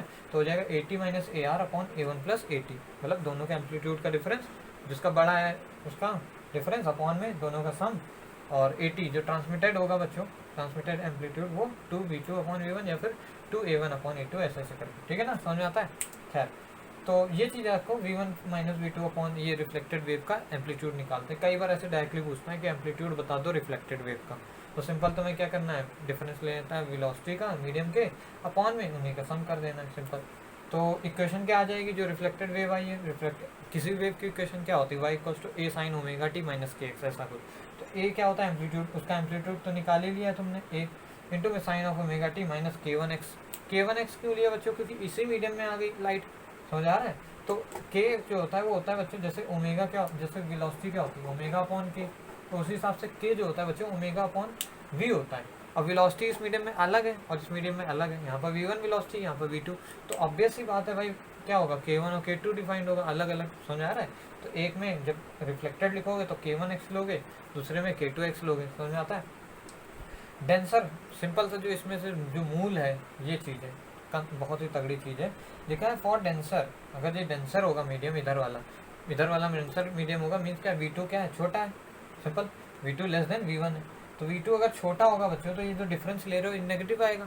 इट मीन्स व्हाट, जो AR आ रहा है वो नेगेटिव आएगा, समझ आ रहा है, ये चीज़ नेगेटिव आएगी क्योंकि v2 छोटी होगी। अबे डेंसर मीडियम में लाइट क्या तेज मूव करेगी, वेलोसिटी ज़्यादा होगी कम होगी, ऑब्वियस सी बात है। तो v2 कम है v1 से, तो नेगेटिव आएगा। नेगेटिव का एक मतलब ये है कि वाई आर जब तुम लिखोगे तो यहाँ माइनस साइन रखोगे, minus AR sine of omega T, या फिर इस माइनस को क्या बेच सकते हो, साइन के अंदर बेच सकते हो, sine of pi plus theta is minus sine theta. तो वही चीज़ है साइन ऑफ पाई, ये मतलब समझ लो sine of theta plus pi लिखा हुआ है, पाई प्लस थीटा, समझ आ रहा है। पाई का फेज डिफरेंस अंदर भेज दिया। इसका मतलब ये भी है कि जब कभी रिफ्लेक्शन होता है बच्चों, तो जो रिफ्लेक्टेड वेव होती है उसका एम्पलीट्यूड प्रीवियस जो इंसिडेंट वेव होती है उसके पाई का फेज डिफरेंस ज़्यादा होता है। मतलब जब भी कभी रिफ्लेक्शन होगा, ऐसे वेव गई और जब वेव रिफ्लेक्ट होकर वापस आई, तो इनके बीच में जो फेज का डिफरेंस है वो क्या होगा, पाई का होता है, याद रखो फेज का डिफरेंस पाई का होता है इन केस ऑफ रिफ्लेक्शन, ठीक है। ऐसे ही बच्चों ये ट्रांसमिटेड वेव की इक्वेशन है, मतलब एम्पलीट्यूड का फॉर्मूला है 2v2, मतलब इसमें 2 times of v2 upon v1 plus v2, याद हो गया होगा मुझे लग रहा है। सिंपल यार, ये चीज़ें तो मतलब देखते ही समझ आ जाती हैं, v2 minus v1 upon v1 plus v2, और ये समझ गए होगी, ठीक है। तो इससे बेस्ड क्वेश्चन ट्राई मार लेना, समझ जाओगे कि भाई क्या क्या कह रहा हूँ मैं। इससे बेस्ड एक क्वेश्चन मैं थ्योरेटिकल कराता हूँ मैं, क्योंकि कंसेप्चुअल क्वेश्चन अभी करा रहा हूँ, वैसे भी कोई भी डेटा मैं नहीं ले रहा हूँ, ठीक है। डेटा अगर वक्त होगा तो अगले वीडियो में डिस्कस कर लेंगे डेटा की बातें। खैर अभी कंसेप्ट अपन को रिवाइज कराना है। देखो मान लो ये क्या है, एक क्लोज्ड एंड है और इस केस में ये एक ओपन एंड है, मतलब क्या है, ये छल्ला लगा दिया, ये ऊपर नीचे जा सकता है, समझ में आती है। और क्या कर लें, यहाँ पर मान लो ये पतला सा है और ये मोटी रस्सी है, समझ आ रही है, ऐसा कुछ सेंसेशन है। और यहाँ पर मान लो ये मोटी रस्सी है, इस तरीके से वेव बनी मोटी रस्सी में, ये ट्रैवल करके जा रही है और आगे पतली रस्सी बनी है। सुनो सब केस में क्या हो रहा है बच्चों, ये वेव जाएगी इससे, ये क्योंकि बहुत ही रिजिड एंड है, बहुत ज़्यादा तगड़ा एंड है, तो क्या होगा, ये मतलब यहीं से टाइट है, फिक्स्ड है। ये ओपन एंड है, मतलब ये ऊपर नीचे छल्ला जा सकता है, समझ लो ऐसा। ऐसा वेव पकड़ के ऐसे नचा दिया और ये वेव जा रही जैसे टकराएगी तो कैसे मतलब आएगी वापस, जब आएगी बच्चों तो इस तरीके से आएगी। क्यों, तुमको पता भैया यहाँ पर वेलोसिटी 0 होगी, तो AR जो होगा रिफ्लेक्टेड का वो नेगेटिव आएगा, तो वेव का जो डायरेक्शन होगा वो इस तरीके से, रिजल्टेंट वेव का डायरेक्शन। कई बार ऐसे सिम्बॉलिकली मतलब थ्योरेटिकली क्वेश्चन आ जाता है, भाई रिजल्टेंट वेव का डायरेक्शन कैसा होगा, तो उल्टा होके आएगा। किस केस में, जब बहुत तगड़ा एंड होगा, मतलब जब टाइट होगा यहाँ पर। अगर ये ओपन एंड होता बच्चों तो जैसे गई है जो रिफ्लेक्टेड वेव आएगी वो कैसे आएगी, इसी तरीके से आएगी, बट एम्पलीट्यूड कम होगा, एम्पलीट्यूड चेंज हो जाएगा ना, v2 माइनस v1 हो जाएगा, समझ में आ रहा है। और कुछ पार्ट इसका ट्रांसमिट भी हो जाएगा, तो ऐसे दिखा देना, मतलब ऐसे कह रहा हूँ, कुछ पार्ट इसका ट्रांसमिट भी हो जाएगा इधर की ओर। खैर वो दूसरे मीडियम में होगा। अगर यहाँ पर कुछ छल्ला वल्ला से दूसरी चीज़ बंधी होती, मान लो इस तरीके से शुरुआत में ऐसे, ठीक है, इस तरीके से मान लो धागा बंधा है छल्ले से, तो अभी जब आता तो कुछ पार्ट तो इसका रिफ्लेक्ट हो जाता इस तरीके से, ठीक है, कुछ पार्ट रिफ्लेक्ट हो गया, और कुछ पार्ट इसका बच्चों ट्रांसमिट भी हो जाता है इसी केस में, क्योंकि ये फ्री एंड है, ठीक है, यहाँ पर ट्रांसमिट नहीं हुआ, ठीक है, तब भी इसी वजह से AR नेगेटिव आ गया। यहाँ पर क्या है, ये जो है ये क्या है 80, ये ट्रांसमिटेड रे का वो है 80 और ये AR है, मतलब रिफ्लेक्टेड रे का एम्पलीट्यूड। यहाँ पर AR और 80 दोनों क्या है बच्चों, पॉजिटिव है, AR और 80 पॉजिटिव है, देखो ऊपर है ना y एक्सेस से, यहाँ AR क्या है, नेगेटिव है। ऐसे कई सारे क्वेश्चन आते हैं, बताओ कौन सा मतलब AR नेगेटिव AR पॉजिटिव, कुछ भी बना सकते हैं क्वेश्चन में। तो अब जैसे यही केस है, यहाँ एक पतली रस्सी है, उधर मोटी रस्सी लगी, तो अब तुमको पता है ये पतली रस्सी है, तो इससे जो जब टकराएगी तो इधर मतलब एक तरीके से रिजिड की तरह काम करेगा, इसमें भी वेव जाएगी, मतलब उसमें भी वेव बनेगी, कुछ बार ट्रांसमिट होगा। मान लो ये मोटी रस्सी में इतनी मोटी सी वेव बन गई, कुछ बन गई, और जो वेव बनेगी बच्चों मोटी रस्सी में वो कैसे बनेगी, सीधी बनेगी कि उल्टा बनेगी, सीधी बनेगी, जब ट्रांसमिट हुई है तो कुछ पार्ट उसका रिफ्लेक्ट भी होगा, तो जो रिफ्लेक्टेड वाला पार्ट होगा बच्चों वो क्या होगा, नेगेटिव होगा, ऑब्वियस सी बात है। तो ए आर इस केस में क्या है, नेगेटिव है, और ए टी क्या है बच्चों, पॉजिटिव है। समझ में आता है? इसमें तो ए टी जीरो है, ट्रांसमिटेड एम्पलीट्यूड जीरो है क्योंकि ट्रांसमिट ही नहीं हुआ। ऐसे कई सारे कंसेप्चुअल क्वेश्चन बन सकता है। यहाँ पर बच्चों देखो ध्यान से, ये पतले वाले में जा रही है तो क्या होगा, पूरी पूरी वेव क्या हो जाएगी बच्चों, ऐसे ट्रांसमिट हो जाएगी। इसी तरीके से सेम पेज से तो जो ए टी है ट्रांसमिटेड वो क्या है, पॉजिटिव है। ध्यान से देखो, ए टी क्या है बच्चों, पॉजिटिव है, पूरे पूरी वेव चली गई। और जो ए आर है बच्चों, यहाँ से जो पीछे आएगी बैक होके ए आर रिफ्लेक्टेड, वो हो जाएगी नेगेटिव। समझ आता है? थोड़ी सी पीछे से ऐसे, ये थोड़ी सी मोटी है ना रस्सी, थोड़ा सा पीछे रिफ्लेक्ट भी होगी। ओके, समझ आता है? रिफ्लेक्शन और ट्रांसमिशन का थोड़ा बहुत जो भी फंडा है, पॉजिटिव नेगेटिव। बाकी जो क्वेश्चन वाली बात बताई, जैसे मैंने अभी पीछा किया था, जैसे एक छोटा सा भी हेडिंग जाके लिख देना, question based on reflection and transmission of wave, झट से आप कोई क्वेश्चन देख लेना, फंडा समझ आ जाएगा। ओके, अब आगे देखते हैं, हम लोग आगे चलते हैं। अब बच्चों जैसे कि यही केस आपके सामने दिख रहा है, ये क्लैम्ड स्ट्रिंग है। क्लैम्प मतलब एक धागा है, उसको दो जगह से क्लैम्प कर लिया, ऐसे बांध के, मतलब होल्ड कर लिया, टाइट टेंशन आ गई उसमें, ठीक है। फिर उसको तुम धागे को अगर ऐसे करके, मतलब ऐसे करके छुओगे, ऐसे करके छोड़ोगे तो क्या होगा, ऐसे से वाइब्रेट होगा। तो जो वाइब्रेशन होगा बच्चों कैसा होगा, क्योंकि ये और ये पॉइंट तुमने क्या किया है, क्लैम्प किया है, तो यहाँ क्या बनेगा, नोड, ऑब्वियस सी बात है। और मान लो ऐसे करके क्या होगा, वाइब्रेट हो रहा है। तो ये जो फ्रिक्वेंसी होगी बच्चों, इसको बोलते हैं क्या, फंडामेंटल फ्रिक्वेंसी। समझ आता है? मतलब जो ऐसा, मतलब एक ही जिसमें ये पूरा पूरा बने, समझ आ रहा है, जिसमें एक ये बन रहा है, इसको बोल दिया फंडामेंटल फ्रीक्वेंसी। ठीक है, तो इसकी वैल्यू क्या होगी बच्चों, अभी बताता हूँ, समझो। देखो ये जो लेंथ है बच्चों, क्योंकि भैया पूरी वेव ऐसी होती है, देखो ध्यान से, एक वेव की लेंथ ये होती है लैम्डा, पूरा पूरा लैम्डा होता है। अगर ध्यान से देखो तो ये पूरा इतना ही पार्ट तो है, ये इतना पार्ट, ये सिंपल समझो तो इतना ही पार्ट है। समझ आ रहा है? अरे वो ऊपर नीचे हम दिखा रहे हैं उसको कि भैया हाँ ये ऊपर, मतलब ऊपर नीचे ऐसे ऐसे बढ़ रही है ना, स्ट्रेच हो रही है। अरे बहुत ही पास में होगा ये, जैसे गिटार बजाया था मैंने, तो बहुत ही पास में समझ लो ये हो रही चीज़ें, इस वजह से पोटेंशियली स्टोर्ड काइनेटिक वगैरह चेंज हो रहा है। खैर ठीक है, तो इस केस में टोटल लैम्डा होता है, तो ये आधा कितना हो जाएगा, लैम्डा बाई टू। मीन्स ये जो लेंथ ऑफ द स्ट्रिंग है, ये लेंथ क्या होगा बच्चों, लैम्डा बाई टू ही तो होगा। समझ आ रहा है? लैम्डा बाई टू होगा, ऑब्वियस सी बात है यार, नहीं समझे, समझ गए होगे। तो लैम्डा कितना हो जाएगा, 2L। ठीक है, अब velocity v equals to N lambda होता है, वेलोसिटी ऑफ वेव बराबर फ्रीक्वेंसी इनटू वेवलेंथ। तो फ्रीक्वेंसी कितना हो जाएगा, velocity upon lambda wavelength. Wavelength बच्चों 2L के बराबर है, वेलोसिटी v है। वेलोसिटी स्ट्रिंग में वेलोसिटी क्या होती है, under root of tension divided by mu. अरे भाई जो टेंशन है उसके अंदर वो दे देगा सवाल में, और म्यू मास पर यूनिट लेंथ से डिवाइड कर दो, वेलोसिटी आ जाएगी। तो v upon 2L will be क्या, n क्या होता है बच्चों, फंडामेंटल फ्रीक्वेंसी, पहली फ्रीक्वेंसी। समझ आ रहा है, v अपॉन 2L, जिसके लिए लैम्डा बराबर 2L है। ठीक है, मतलब जिसमें एक ही ये बन रही है लूप। कितने लूप हैं, एक लूप। अगर मान लो p लूप बन रहे होते तो पहले का ये, दूसरे का क्या होता, चलो अच्छा कर लेते हैं, दूसरे का क्या होता है, फिर p लूप पे आएंगे। ठीक है, इतना समझे ना। तो ये आ गया कितना सिंपल, v अपॉन 2L, तो v को लिख लिया under root t by mu. अब मान लो क्या किया हमने, ये जो था इसको और तेजी से नचाया हमने, मतलब और तेजी से घसीट के छोड़ा, या फिर इसमें टेंशन बढ़ा दी, कुछ किया। अब क्या बनने लगेगा बच्चों इसमें, अब मान लो ऐसे ऐसे दो वेव बनने लगे। अब देखो दो लूप बन गए। अरे लूप यार, दो लूप, हम मान लो सेकंड फ्रिक्वेंसी निकाल लो, या फिर बोल सकते हो कि बीच में एक नोड और ले आए तुम, तो ऐसा भी तो इसमें पॉसिबल है ना। अरे भैया तेजी से नचाते जाओगे, ज़्यादा लूप्स बनते जाएंगे उनके बीच में, सिंपल क्लैम्प पे नोड होगा, इतना समझो, बाकी बीच में एक नोड कर दिया, तो कितना, अब दो वो ये बन गए। अब जो डिस्टेंस हो जाएगी बच्चों कितनी हो जाएगी, ऑब्वियस सी बात है, अब लेंथ बराबर लैम्डा का हो जाएगा मल्टीपल, समझो। अब L इक्वल्स टू लैम्डा है, देखो टोटल ये वेवलेंथ, अरे ऐसे ही सोचे रहो लैम्डा। तो बस अब जो फ्रिक्वेंसी होगी वो किसके, n0 था, ये n2 लिख लो, n1 मान लो इसको, ये n2 क्या हो जाएगा, velocity upon length, velocity upon lambda, lambda कितना L के बराबर, तो v अपॉन L, या फिर 1 upon L into under root t upon mu. ठीक है, ऐसे n3 देख लो, n3 थोड़ा सा एक और दिखा देता हूँ, n3 में क्या हो जाएगा बच्चों, और मजा आ जाएगा n3 में। देखो सिंपल, अब ये सीख जाओ भाई, ठीक है ना, ये लेंथ L ही है। ठीक है, n3 में क्या होगा, ये ऐसे ऐसे एक नोड, दो नोड, समझो, थोड़ा सा अलग कर दिया ना, रुको थोड़ा सही कर देते हैं। n3 के लिए क्या है बच्चों, 1 2 और 3, समझो। n3 के लिए एक ये नोड यहाँ आया, एक ये नोड, दो नोड हो गए, ठीक है ना। अरे सिंपल नोट्स बढ़ाते जाओ तुम्हें क्या मिलता जाएगा, फंडामेंटल फ्रीक्वेंसी चेंज होती है। फंडामेंटल क्या है, जब एक एक बन रहा है, दोनों नोट्स के बीच में एक एक लूप बन रहा है। n3 कैसे लिखोगे बच्चों, वेलोसिटी अपॉन लैम्डा। लैम्डा इस केस में कितना है, लैम्डा मतलब टोटल डिस्टेंस। अब ध्यान से देखो तो टोटल लेंथ तो l है, और वो है होगी कितनी, ये होता है टोटल कितना लैम्डा। एक वेव की वेवलेंथ क्या होती है लैम्डा, और लैम्डा प्लस दिस पार्ट, ये तो लैम्डा बाई 2 था, तो लैम्डा प्लस लैम्डा बाई 2 क्या होगा, 3 लैम्डा बाई 2। समझ आ रहा है। तो अब लेंथ ऑफ स्ट्रिंग कितनी होगी, 3 लैम्डा बाई 2, मीन्स लैम्डा कितना हो गया 2/3। समझ आ रहा है। तो यहाँ पर रख दोगे 2/3, तो ये फिर से 3/2 L हो जाएगा। समझ आ रहा है। ये क्या रख दिया 2/3, जैसे नीचे रखोगे तो ऊपर हो जाएगा 3/2 LVL, या फिर लिख सकते हो 3/2 L √of T/μ। अरे वेलोसिटी को T/μ। तो अब ध्यान से, बस अब बहुत हो गया, आप समझ लो ऐसे ही।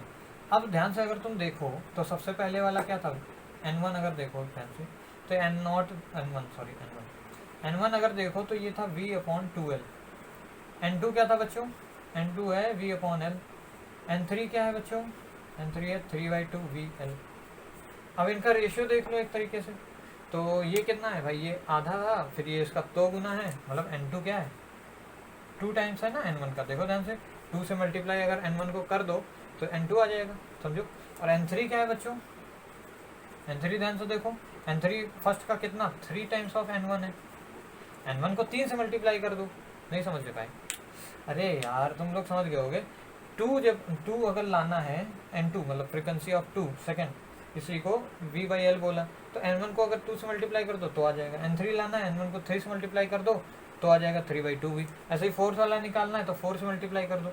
तो क्या करना है, सिंपल जो फंडामेंटल फ्रीक्वेंसी है उसको किससे मल्टीप्लाई कर देना है। मान लो n3 निकालना था तो 3 से, n2 निकालना था 2 से। अगर मान लो np निकालना हो, मतलब कोई p टर्न बना लिया हमने, p लूप कर दिए, तो p लूप्स के लिए कितना आएगा फॉर्मूला बच्चों, सिंपल सा यार, p से मल्टीप्लाई कर दो PV/2L। सिंपल समझ आता है। ऐसी वेलोसिटी को लिख लो क्या, √T/μ और P/2L। समझ गए होगे यार, बहुत ही आसान है, और कोई बड़ी चीज़ थी। अब ये तो पता ही था यार तुमको, कितने भी बना लो इसमें, समझ आया ना। अब बच्चों इन्हीं में छोटी सी चीज़ क्या है, छोटी चीज़ समझो। ये जो n1 था इसको तो बोल देते हैं भाई फंडामेंटल फ्रिक्वेंसी, जिससे हम कंपेयर करते हैं कि भाई दूसरा और तीसरा कितना है उसका, समझ रहे हो। n2 देखा 2 टाइम्स ऑफ n1, n3 देखा 3 टाइम्स ऑफ n1। n1 से सबको कंपेयर करना है, याद रखना, फंडामेंटल से कितना गुना है, ठीक है। तो बच्चों फंडामेंटल के बाद ये जो सेकंड वाला है इसको बोलते हैं फर्स्ट ओवरटोन। समझो। इस तरीके से भी कई बार सवाल आता है, भैया फर्स्ट ओवरटोन दिया है, ये फर्स्ट ओवरटोन का मतलब क्या है, फर्स्ट ओवरटोन का मतलब है n2 की वैल्यू दी गई, समझ में आता है, मतलब सेकंड हार्मोनिक्स इनको कहते हैं। ये फर्स्ट हार्मोनिक हो गया, हार्मोनिक्स समझ आती है, ये सेकंड हार्मोनिक, ये थर्ड हार्मोनिक, समझ आ रहा है। मतलब कितनी ये मतलब वो बन रहे हैं लूप्स। तो देखो पहले एक लूप बना, फिर ये लूप समझ रहे हो, ये नीचे ऊपर नीचे जो दोनों तरफ वाइब्रेट कर रहा है उसको एक लूप बोलते हैं। एक लूप बना था तो ये आया था, उसको बोल दिया एक harmonic, first harmonic. Second loop जब बना तो फर्स्ट ओवरटोन बोला, समझ आ रहा है। सेकंड हार्मोनिक को फर्स्ट ओवरटोन बोलते हैं। अगर कभी बोले फिफ्थ ओवरटोन तो कौन सा हार्मोनिक होगा, 6 वाला, समझ आता है। अगर फर्स्ट ओवरटोन बोला तो सेकंड हार्मोनिक हुआ ना एक ज़्यादा, और अगर मान लो थर्ड हार्मोनिक बोल दे तो सेकंड ओवरटोन का होगा उसको, ठीक है, समझ में आता है। सेकंड ओवरटोन की फ्रिक्वेंसी बोल दे इतनी है तो सेकंड ओवरटोन की जो फ्रिक्वेंसी उसको बराबर कर दो 3/2 V/L के। L तुम्हें पता ही होगा, V भी तुम्हें पता होगा, जो भी मतलब अननोन होगा वो झट से निकाल लोगे। समझ में आती है चीज़, समझ में आ गया होगा यार, ठीक है। मतलब अगर मान लो ऐसा सवाल दे दूँ, एक क्लैंप है इधर, एक क्लैंप है ये, ऐसे है ये, इसको मैंने जब वाइब्रेट करा के छोड़ा, या फिर कोई ये ले आया सोनोमीटर, या फिर बोलते हैं इसको ट्यूनिंग फॉर्क ले आया, तो ये अपनी थर्ड ओवरटोन में मतलब वाइब्रेट करने लगा, थर्ड ओवरटोन में, ठीक है। और इसमें जो टेंशन है वो दी गई 120 न्यूटन, और जो वो है मास पर यूनिट लेंथ वो दे दिया तुमको 20 मास पर यूनिट लेंथ, ठीक है ना। तो पूछा है कि बताओ भैया कि इसमें लेंथ कितनी होगी स्ट्रिंग की, मतलब 2 क्लैम्प कर दिया, और हमने कहा कि भाई ट्यूनिंग फॉर्क को जब पास लेके आए तो ये अपनी थर्ड ओवरटोन पे क्या होने लगा, रेजोनेंस होने लगा, या फिर मतलब रेजोनेंस समझ रहे हो, मतलब इसकी फ्रिक्वेंसी इसको मैच हो गई। या फिर इतना समझो कि हमने हाथ से ऐसे पकड़ के छोड़ा कि ये थर्ड ओवरटोन पे अपना फ्रिक्वेंसी वाइब्रेट करने लगा, मतलब थर्ड ओवरटोन समझ रहे हो ना, इस तरीके से, मतलब इस तरीके से यार थर्ड ओवरटोन, मतलब ऐसे ऐसे 3 वो बनने लगे। तो फिर टी दिया था, म्यू दिया था, पूछ लिया था हमसे क्या, लेंथ ऑफ द स्ट्रिंग। तो बस थर्ड ओवरटोन पे पहली बात तो क्या होता है, थर्ड ओवरटोन के लिए फ्रिक्वेंसी फॉर्मूला क्या है, n3 बराबर थर्ड ओवरटोन के लिए यहाँ से भी लिख सकते हो सिंपल, pth ओवरटोन के लिए ये है, तो तीसरे के लिए 3 रख दो, तो सिंपल 3/2 v/l आ जाएगा। v क्या होता है? √t/μ, √t तो दिया ही गया 120, म्यू कितना है? 20 है, समझो। और लेंथ ही तो निकालनी है, और n3 तो दिया ही गया है। ओ सॉरी, थर्ड ओवरटोन पे बोल देगा फ्रीक्वेंसी जो है वो 100 हर्ट्ज है, मान लो बोल दिया, तो बस 100 रख दोगे, यहाँ से 30 सॉल्व कर लोगे, लेंथ की वैल्यू समझ में आता है। बोलेगा थर्ड ओवरटोन पे अपने आ गया, और फ्रीक्वेंसी जो, हाँ ऐसा ही बोल सकता है कि थर्ड ओवरटोन पे वाइब्रेट करने लगी रेजोनेंस में होके, जब हमने ट्यूनिंग फोर्क लेके आए जिसकी फ्रीक्वेंसी 100 हर्ट्ज है, मतलब जो फ्रीक्वेंसी उसकी वही फ्रीक्वेंसी इसकी भी हो गई, रेजोनेंस हो जाना, मतलब जो इसका था वही इसका हो गया, रेजोनेंस हो गया, ठीक है ना, मतलब एक तरीके से चेंज हो गया, उसको मिल गया, तो बस उससे ये सॉल्व कर सकते हो, ठीक है। अब आगे देखते हैं यार जल्दी से, ओके। अब मान लो यही एक छोटा सवाल है बच्चों, बोल दिया कि जो क्लैम्ड स्ट्रिंग है उसकी जो फंडामेंटल फ्रिक्वेंसी है वो 100 हर्ट्ज है, ठीक है। हम एक ट्यूनिंग फॉर्क लेके आते हैं 400 हर्ट्ज फ्रिक्वेंसी का, तो बताओ इसमें कितने लूप्स बनेंगे, सिंपल ऐसे, या फिर कितने ओवरटोन्स बनेंगे, ऐसे भी सवाल आ जाता है।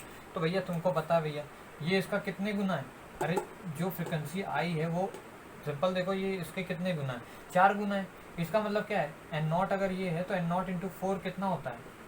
सिंपल यही 4/2l √t/μ, समझ में आ गया होगा सर ये।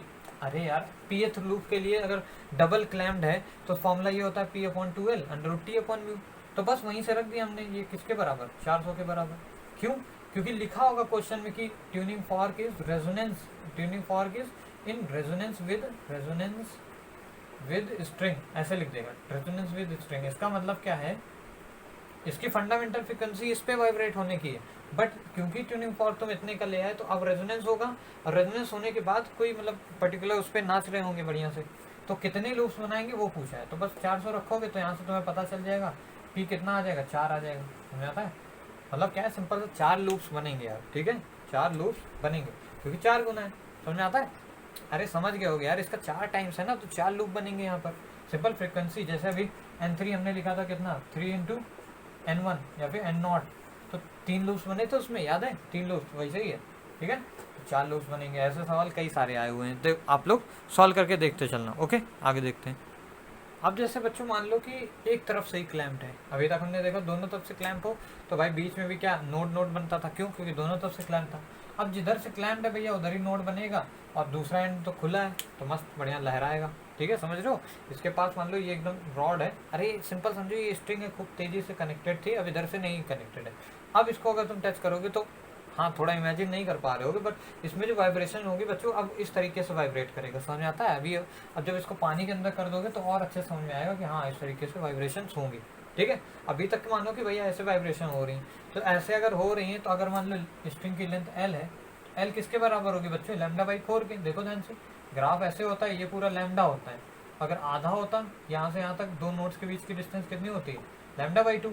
ये क्या है? एक नोड और एक एंटी नोड, एक नोड और एक एंटी नोड, बगल वाले के बीच की दूरी होती है λ/4, तो हम लिख सकते हैं l = λ/4। जैसे ये आया, हमको पता है फ्रीक्वेंसी बराबर वेलोसिटी अपॉन लैम्डा। लैम्डा क्या होता है बच्चों? 4l, ध्यान से देखो, तो 4l लग दिया, तो फंडामेंटल फ्रीक्वेंसी तुरंत आ गई जेड से, इसमें कोई वो नहीं है, ठीक है। अब मान लो सेकंड वो निकालना है हमें, मतलब दोबारा, मतलब इसमें क्या कर दें, अब एक नोड डाल दें बीच में, और तो मान लो एक नोड डाला तो एक नोड ये आ गया, ओके, और दोबारा ऐसे ही निकलना है, ऐसे मतलब इधर वाला साइड ऐसे ही रहेगा, नोड बस एक बीच में डालते जाना है जैसे अभी वहाँ। तो अब इसके लिए l कितने बराबर होगा? l टोटल कितने के बराबर होगा बच्चों? देखो ये पूरा कितना हो गया? λ/2, ये λ/2 है, और ध्यान समझो तो ये λ/4 है इतना पार्ट, समझे? अरे λ/2 प्लस λ/4, जब ये λ/2 प्लस λ/4 करोगे तो ये बच्चों आ जाएगा 3λ/4, समझो। तो लेंथ कितने के बराबर होगी? 3λ/4 के, मीन्स क्या है? लैम्डा बराबर टू 4/3l। अब फ्रीक्वेंसी निकालना है, फ्रीक्वेंसी बराबर क्या होती है? Velocity upon lambda. लैम्डा कितना है? 3/4, तो 3 यहाँ, 4 ऊपर हो गया, नहीं वेलोसिटी अपॉन लैम्डा, तो 4 नीचे होगा ना, ठीक है। तो वेलोसिटी अपॉन लैम्डा रखा 4l, और 3 ऊपर चला गया, ठीक है। या फिर इसे लिख सकते हो 3/4l √t/μ। बच्चों ये बताओ ये कौन सा ओवरटोन होगा या फिर कौन सी हार्मोनिक होगी? ध्यान से देखो, हार्मोनिक कैसे गेस करते हैं? मान लो इसको बोला n1, ठीक है, तो n1 कंपेयर करते हैं ना पहले वाले की रिस्पेक्ट में कितना है, तो n1 को जब तुम कंपेयर करोगे तो तुम्हें पता चलेगा n1 बराबर 3 टाइम्स ऑफ n0। ध्यान से देखो, इसको 3 से मल्टीप्लाई कर दो तो 3/4 आ जाएगा, समझ में आता है। तो समझ में आया कि मतलब जब तुमने एक एंटी नोड डाला तो उस पर क्या मिला, N1 नहीं मिला, ये N3 मिला है तुमको, अरे मतलब थर्ड हार्मोनिक है, हार्मोनिक समझते हो, मतलब कितने ज़्यादा वो बन रहे हैं उससे मतलब नहीं, सिंपल कितनी टाइम से उसका गुना, समझ आता है। हार्मोनिक, हार्मोनिक क्या है, मतलब कितने टाइम्स अपने फंडामेंटल से ज़्यादा फ्रिक्वेंसी बन रही है। इस केस में 3 गुना बन रही है, इस वजह से बोला हमने थर्ड हार्मोनिक, इसमें थर्ड हार्मोनिक बोला या फिर फर्स्ट ओवरटोन बोलेंगे इसको, क्या कहेंगे, क्योंकि अपनी फंडामेंटल से ओवर हो गया ना, इस वजह से फर्स्ट पहली बार ओवरटोन हुआ है, उसके बाद फिर ओवर अगर निकालें तो हम क्या, हमको क्या मिलेगा, N3 के बाद N6 मिलेगा, N3 के बाद नहीं N5 मिलेगा, ऑड मल्टीपल्स मिलेंगे यहाँ पर, समझ में आता है। जैसे अगर तुम मान लो एक और नोट डाल दो यहाँ पर, तो सिचुएशन कैसी हो जाएगी, ऐसी बन जाएगी, देखो समझा रहा हूँ सिंपल। ये यहाँ पर ऐसे था, मान लो 2 नोट करते हो, तो एक नोड ये कर दिया, एक नोड ये कर दिया, इधर ये खोल दिया, और दूसरा ऐसे, ठीक है, समझ आता है। तो अब जो लेंथ बराबर हो जाएगी, कितनी बराबर हो जाएगी, यहाँ तक ये लेंथ कितनी है, लैम्डा है, और ये λ/2 और ऐड कर दो, तो बच्चों लैम्डा प्लस λ/2 हो जाएगा, जो कि होता है 3 λ/2। जब इसको रखोगे यहाँ पर ना v की जगह, तब जब सॉल्व करोगे तो आएगा 5th हार्मोनिक, समझ में आता है। N5 मीन्स क्या है, यहाँ पर ऑड नंबर ऑफ हार्मोनिक्स मिलेंगे, क्या मिलेंगे, ऑड नंबर ऑफ हार्मोनिक्स आएंगे यहाँ पर, नंबर ऑफ हार्मोनिक्स, समझो बात, ऑड नंबर ऑफ हार्मोनिक्स यहाँ पर मिलेंगे, सिंपल, समझ आता है। अरे अगर एक तरफ से क्लाइम करोगे तो ऑड नंबर मिलेंगे हार्मोनिक्स केवल और केवल, और दो तरफ से क्लाइम करोगे तो सारे, मतलब 1 2 3 4 मिल रहे थे ना, PV/2L आया था फॉर्मूला, यहाँ पर जो फॉर्मूला आएगा वो क्या आ जाएगा, N0 बराबर 2n + 1, 2n + 1 ऑड मल्टीपल किसका, V/4L, हाँ बस सिंपल, समझ आता है। V को √2/μ लिख सकते हो, मतलब इसका ऑड मल्टीपल मिलेगा, देखो ये 3, समझ आता है। तो ये थोड़ा सा डेटा ये भी याद रखो, ओके। अब आगे चलते हैं। अब बच्चों हम लोग देख लेते हैं ऑर्गन पाइप्स के बेस्ड थोड़े बहुत चीज़ें, कंसेप्ट समझ लेते हैं ऑर्गन पाइप के क्या होता है, ठीक है ना। तो ऑर्गन का पाइप बच्चों 2 तरीके के होता है, एक तो होता है क्लोज्ड ऑर्गन पाइप और एक होता है ओपन, ठीक है, 2 ही टाइप्स के होते हैं। ओपन में समझ में आ रहा होगा देख के भी कि हाँ भाई दोनों तरफ से एंड ओपन होगा। अगर भैया दोनों तरफ से एंड ओपन है तो दोनों पे क्या बनना है, एंटी नोड, तो इधर भी एंटी नोड बनेगा, इधर भी एंटी नोड बनेगा, और 2 एंटी नोड के बीच में ऑब्वियस सी बात है एक नोड बनेगा, तो भैया ऐसे ही बनाओगे, पहला फंडामेंटल अगर लिखोगे तो ऐसे बनाओगे। यहाँ ध्यान से देख लेना, ये लेंथ L है, तो L अब लिख सकते हो भैया, ये कितना है, ये λ/2 है, ये भी λ/2 है, जैसे रखोगे तो आ जाएगा, समझ में आता है कि क्लियर हो गया होगा, कोई बहुत बड़ी चीज़ नहीं है, ठीक है। ओ सॉरी, ये λ/4 है, ये कितनी है, ये λ/4 है, और ये भी λ/4 है, तो मीन्स λ/4 + λ/4 बराबर L है, मीन्स λ/2 बराबर L, सिंपल। तो λ बराबर 2L हो जाएगा। फ्रीक्वेंसी क्या होता है बच्चों, सिंपल, वेलोसिटी अपॉन क्या, लैम्डा कितना है 2L, तो बस सिंपल समझ लो ये। और यहाँ पे बच्चों इसके ऑल हार्मोनिक्स मिलते हैं, मतलब सेकंड हार्मोनिक के लिए अगर तुम लिखो यहाँ पर N2 तो क्या हो जाएगा, इसी का 2 गुना, समझ में आ रहा है, V0/L, 2L, 2 मर गया।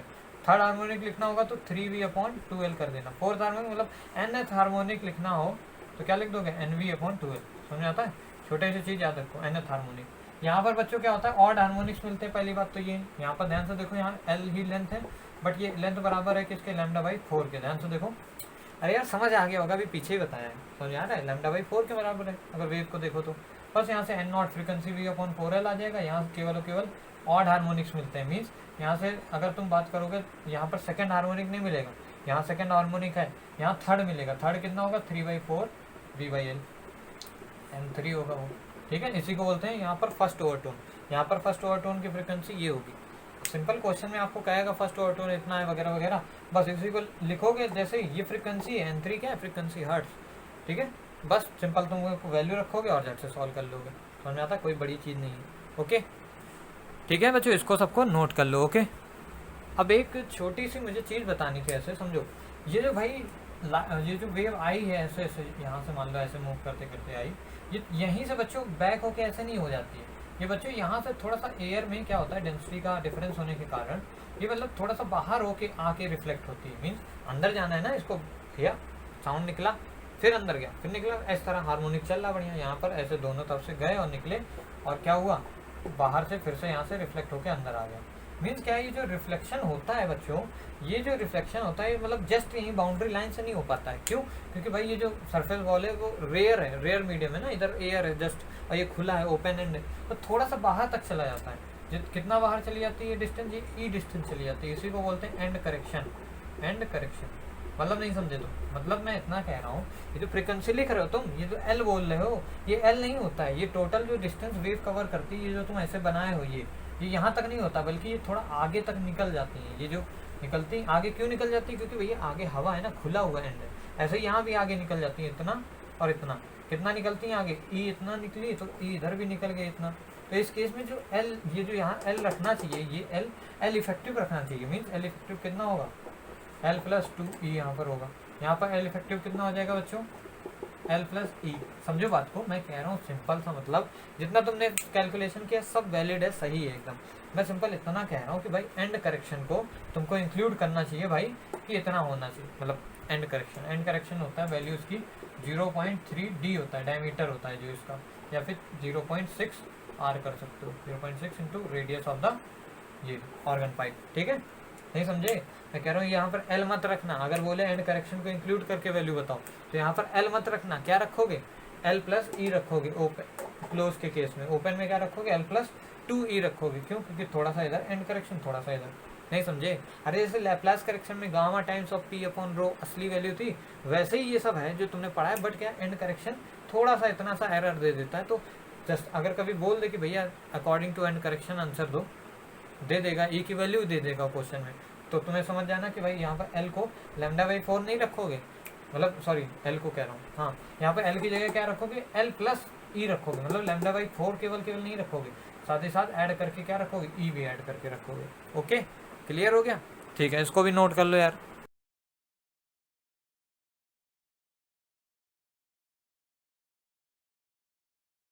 काफ़ी सारी चीज़ें आज के इस वीडियो में तो केवल हमने रिफ्लेक्शन, ट्रांसमिशन वगैरह पे थोड़ा बड़ा नॉर्मल कंसेप्ट देखा। मतलब नॉर्मल क्या, वीडियो की लेंथ आपको मतलब काफ़ी ज़्यादा लग रही होगी, और काफ़ी सारी चीज़ें डिस्कस कर ली हैं यार। मतलब ज़्यादा इनसे नहीं आता, बस जो क्वेश्चन वाली चीज़ें हैं यार, क्वेश्चन देखो मैं पहले से बोल रहा हूँ कि क्वेश्चन पे ये वीडियो नहीं है, ये सिंपल कंसेप्चुलाइज कर रहा हूँ मैं कि देखो देखो ऐसा ऐसा होता है। ठीक है, और बाकी क्वेश्चन अगर आपको लगाने हैं तो आप, मतलब वीडियो बनाने वाला हूँ, ऐसा नहीं कि वीडियो नहीं बनाऊँगा, तो क्वेश्चन पे भी वीडियो आएगा। बट आपको पहले, उससे पहले ये चीज़ें आपको नोट करके रखनी चाहिए अपनी कॉपी पे। बाकी क्वेश्चन पढ़ा देंगे, उसमें क्या ही है। ठीक है, बाकी अगले वीडियो में अपन लोग बीट्स और डॉपलर्स इफेक्ट कवर करेंगे, क्योंकि वो भी इसी वेव का, देखो वेव बड़ा है लेकिन छोटा होता है, मतलब आसान होता है, ऐसा नहीं।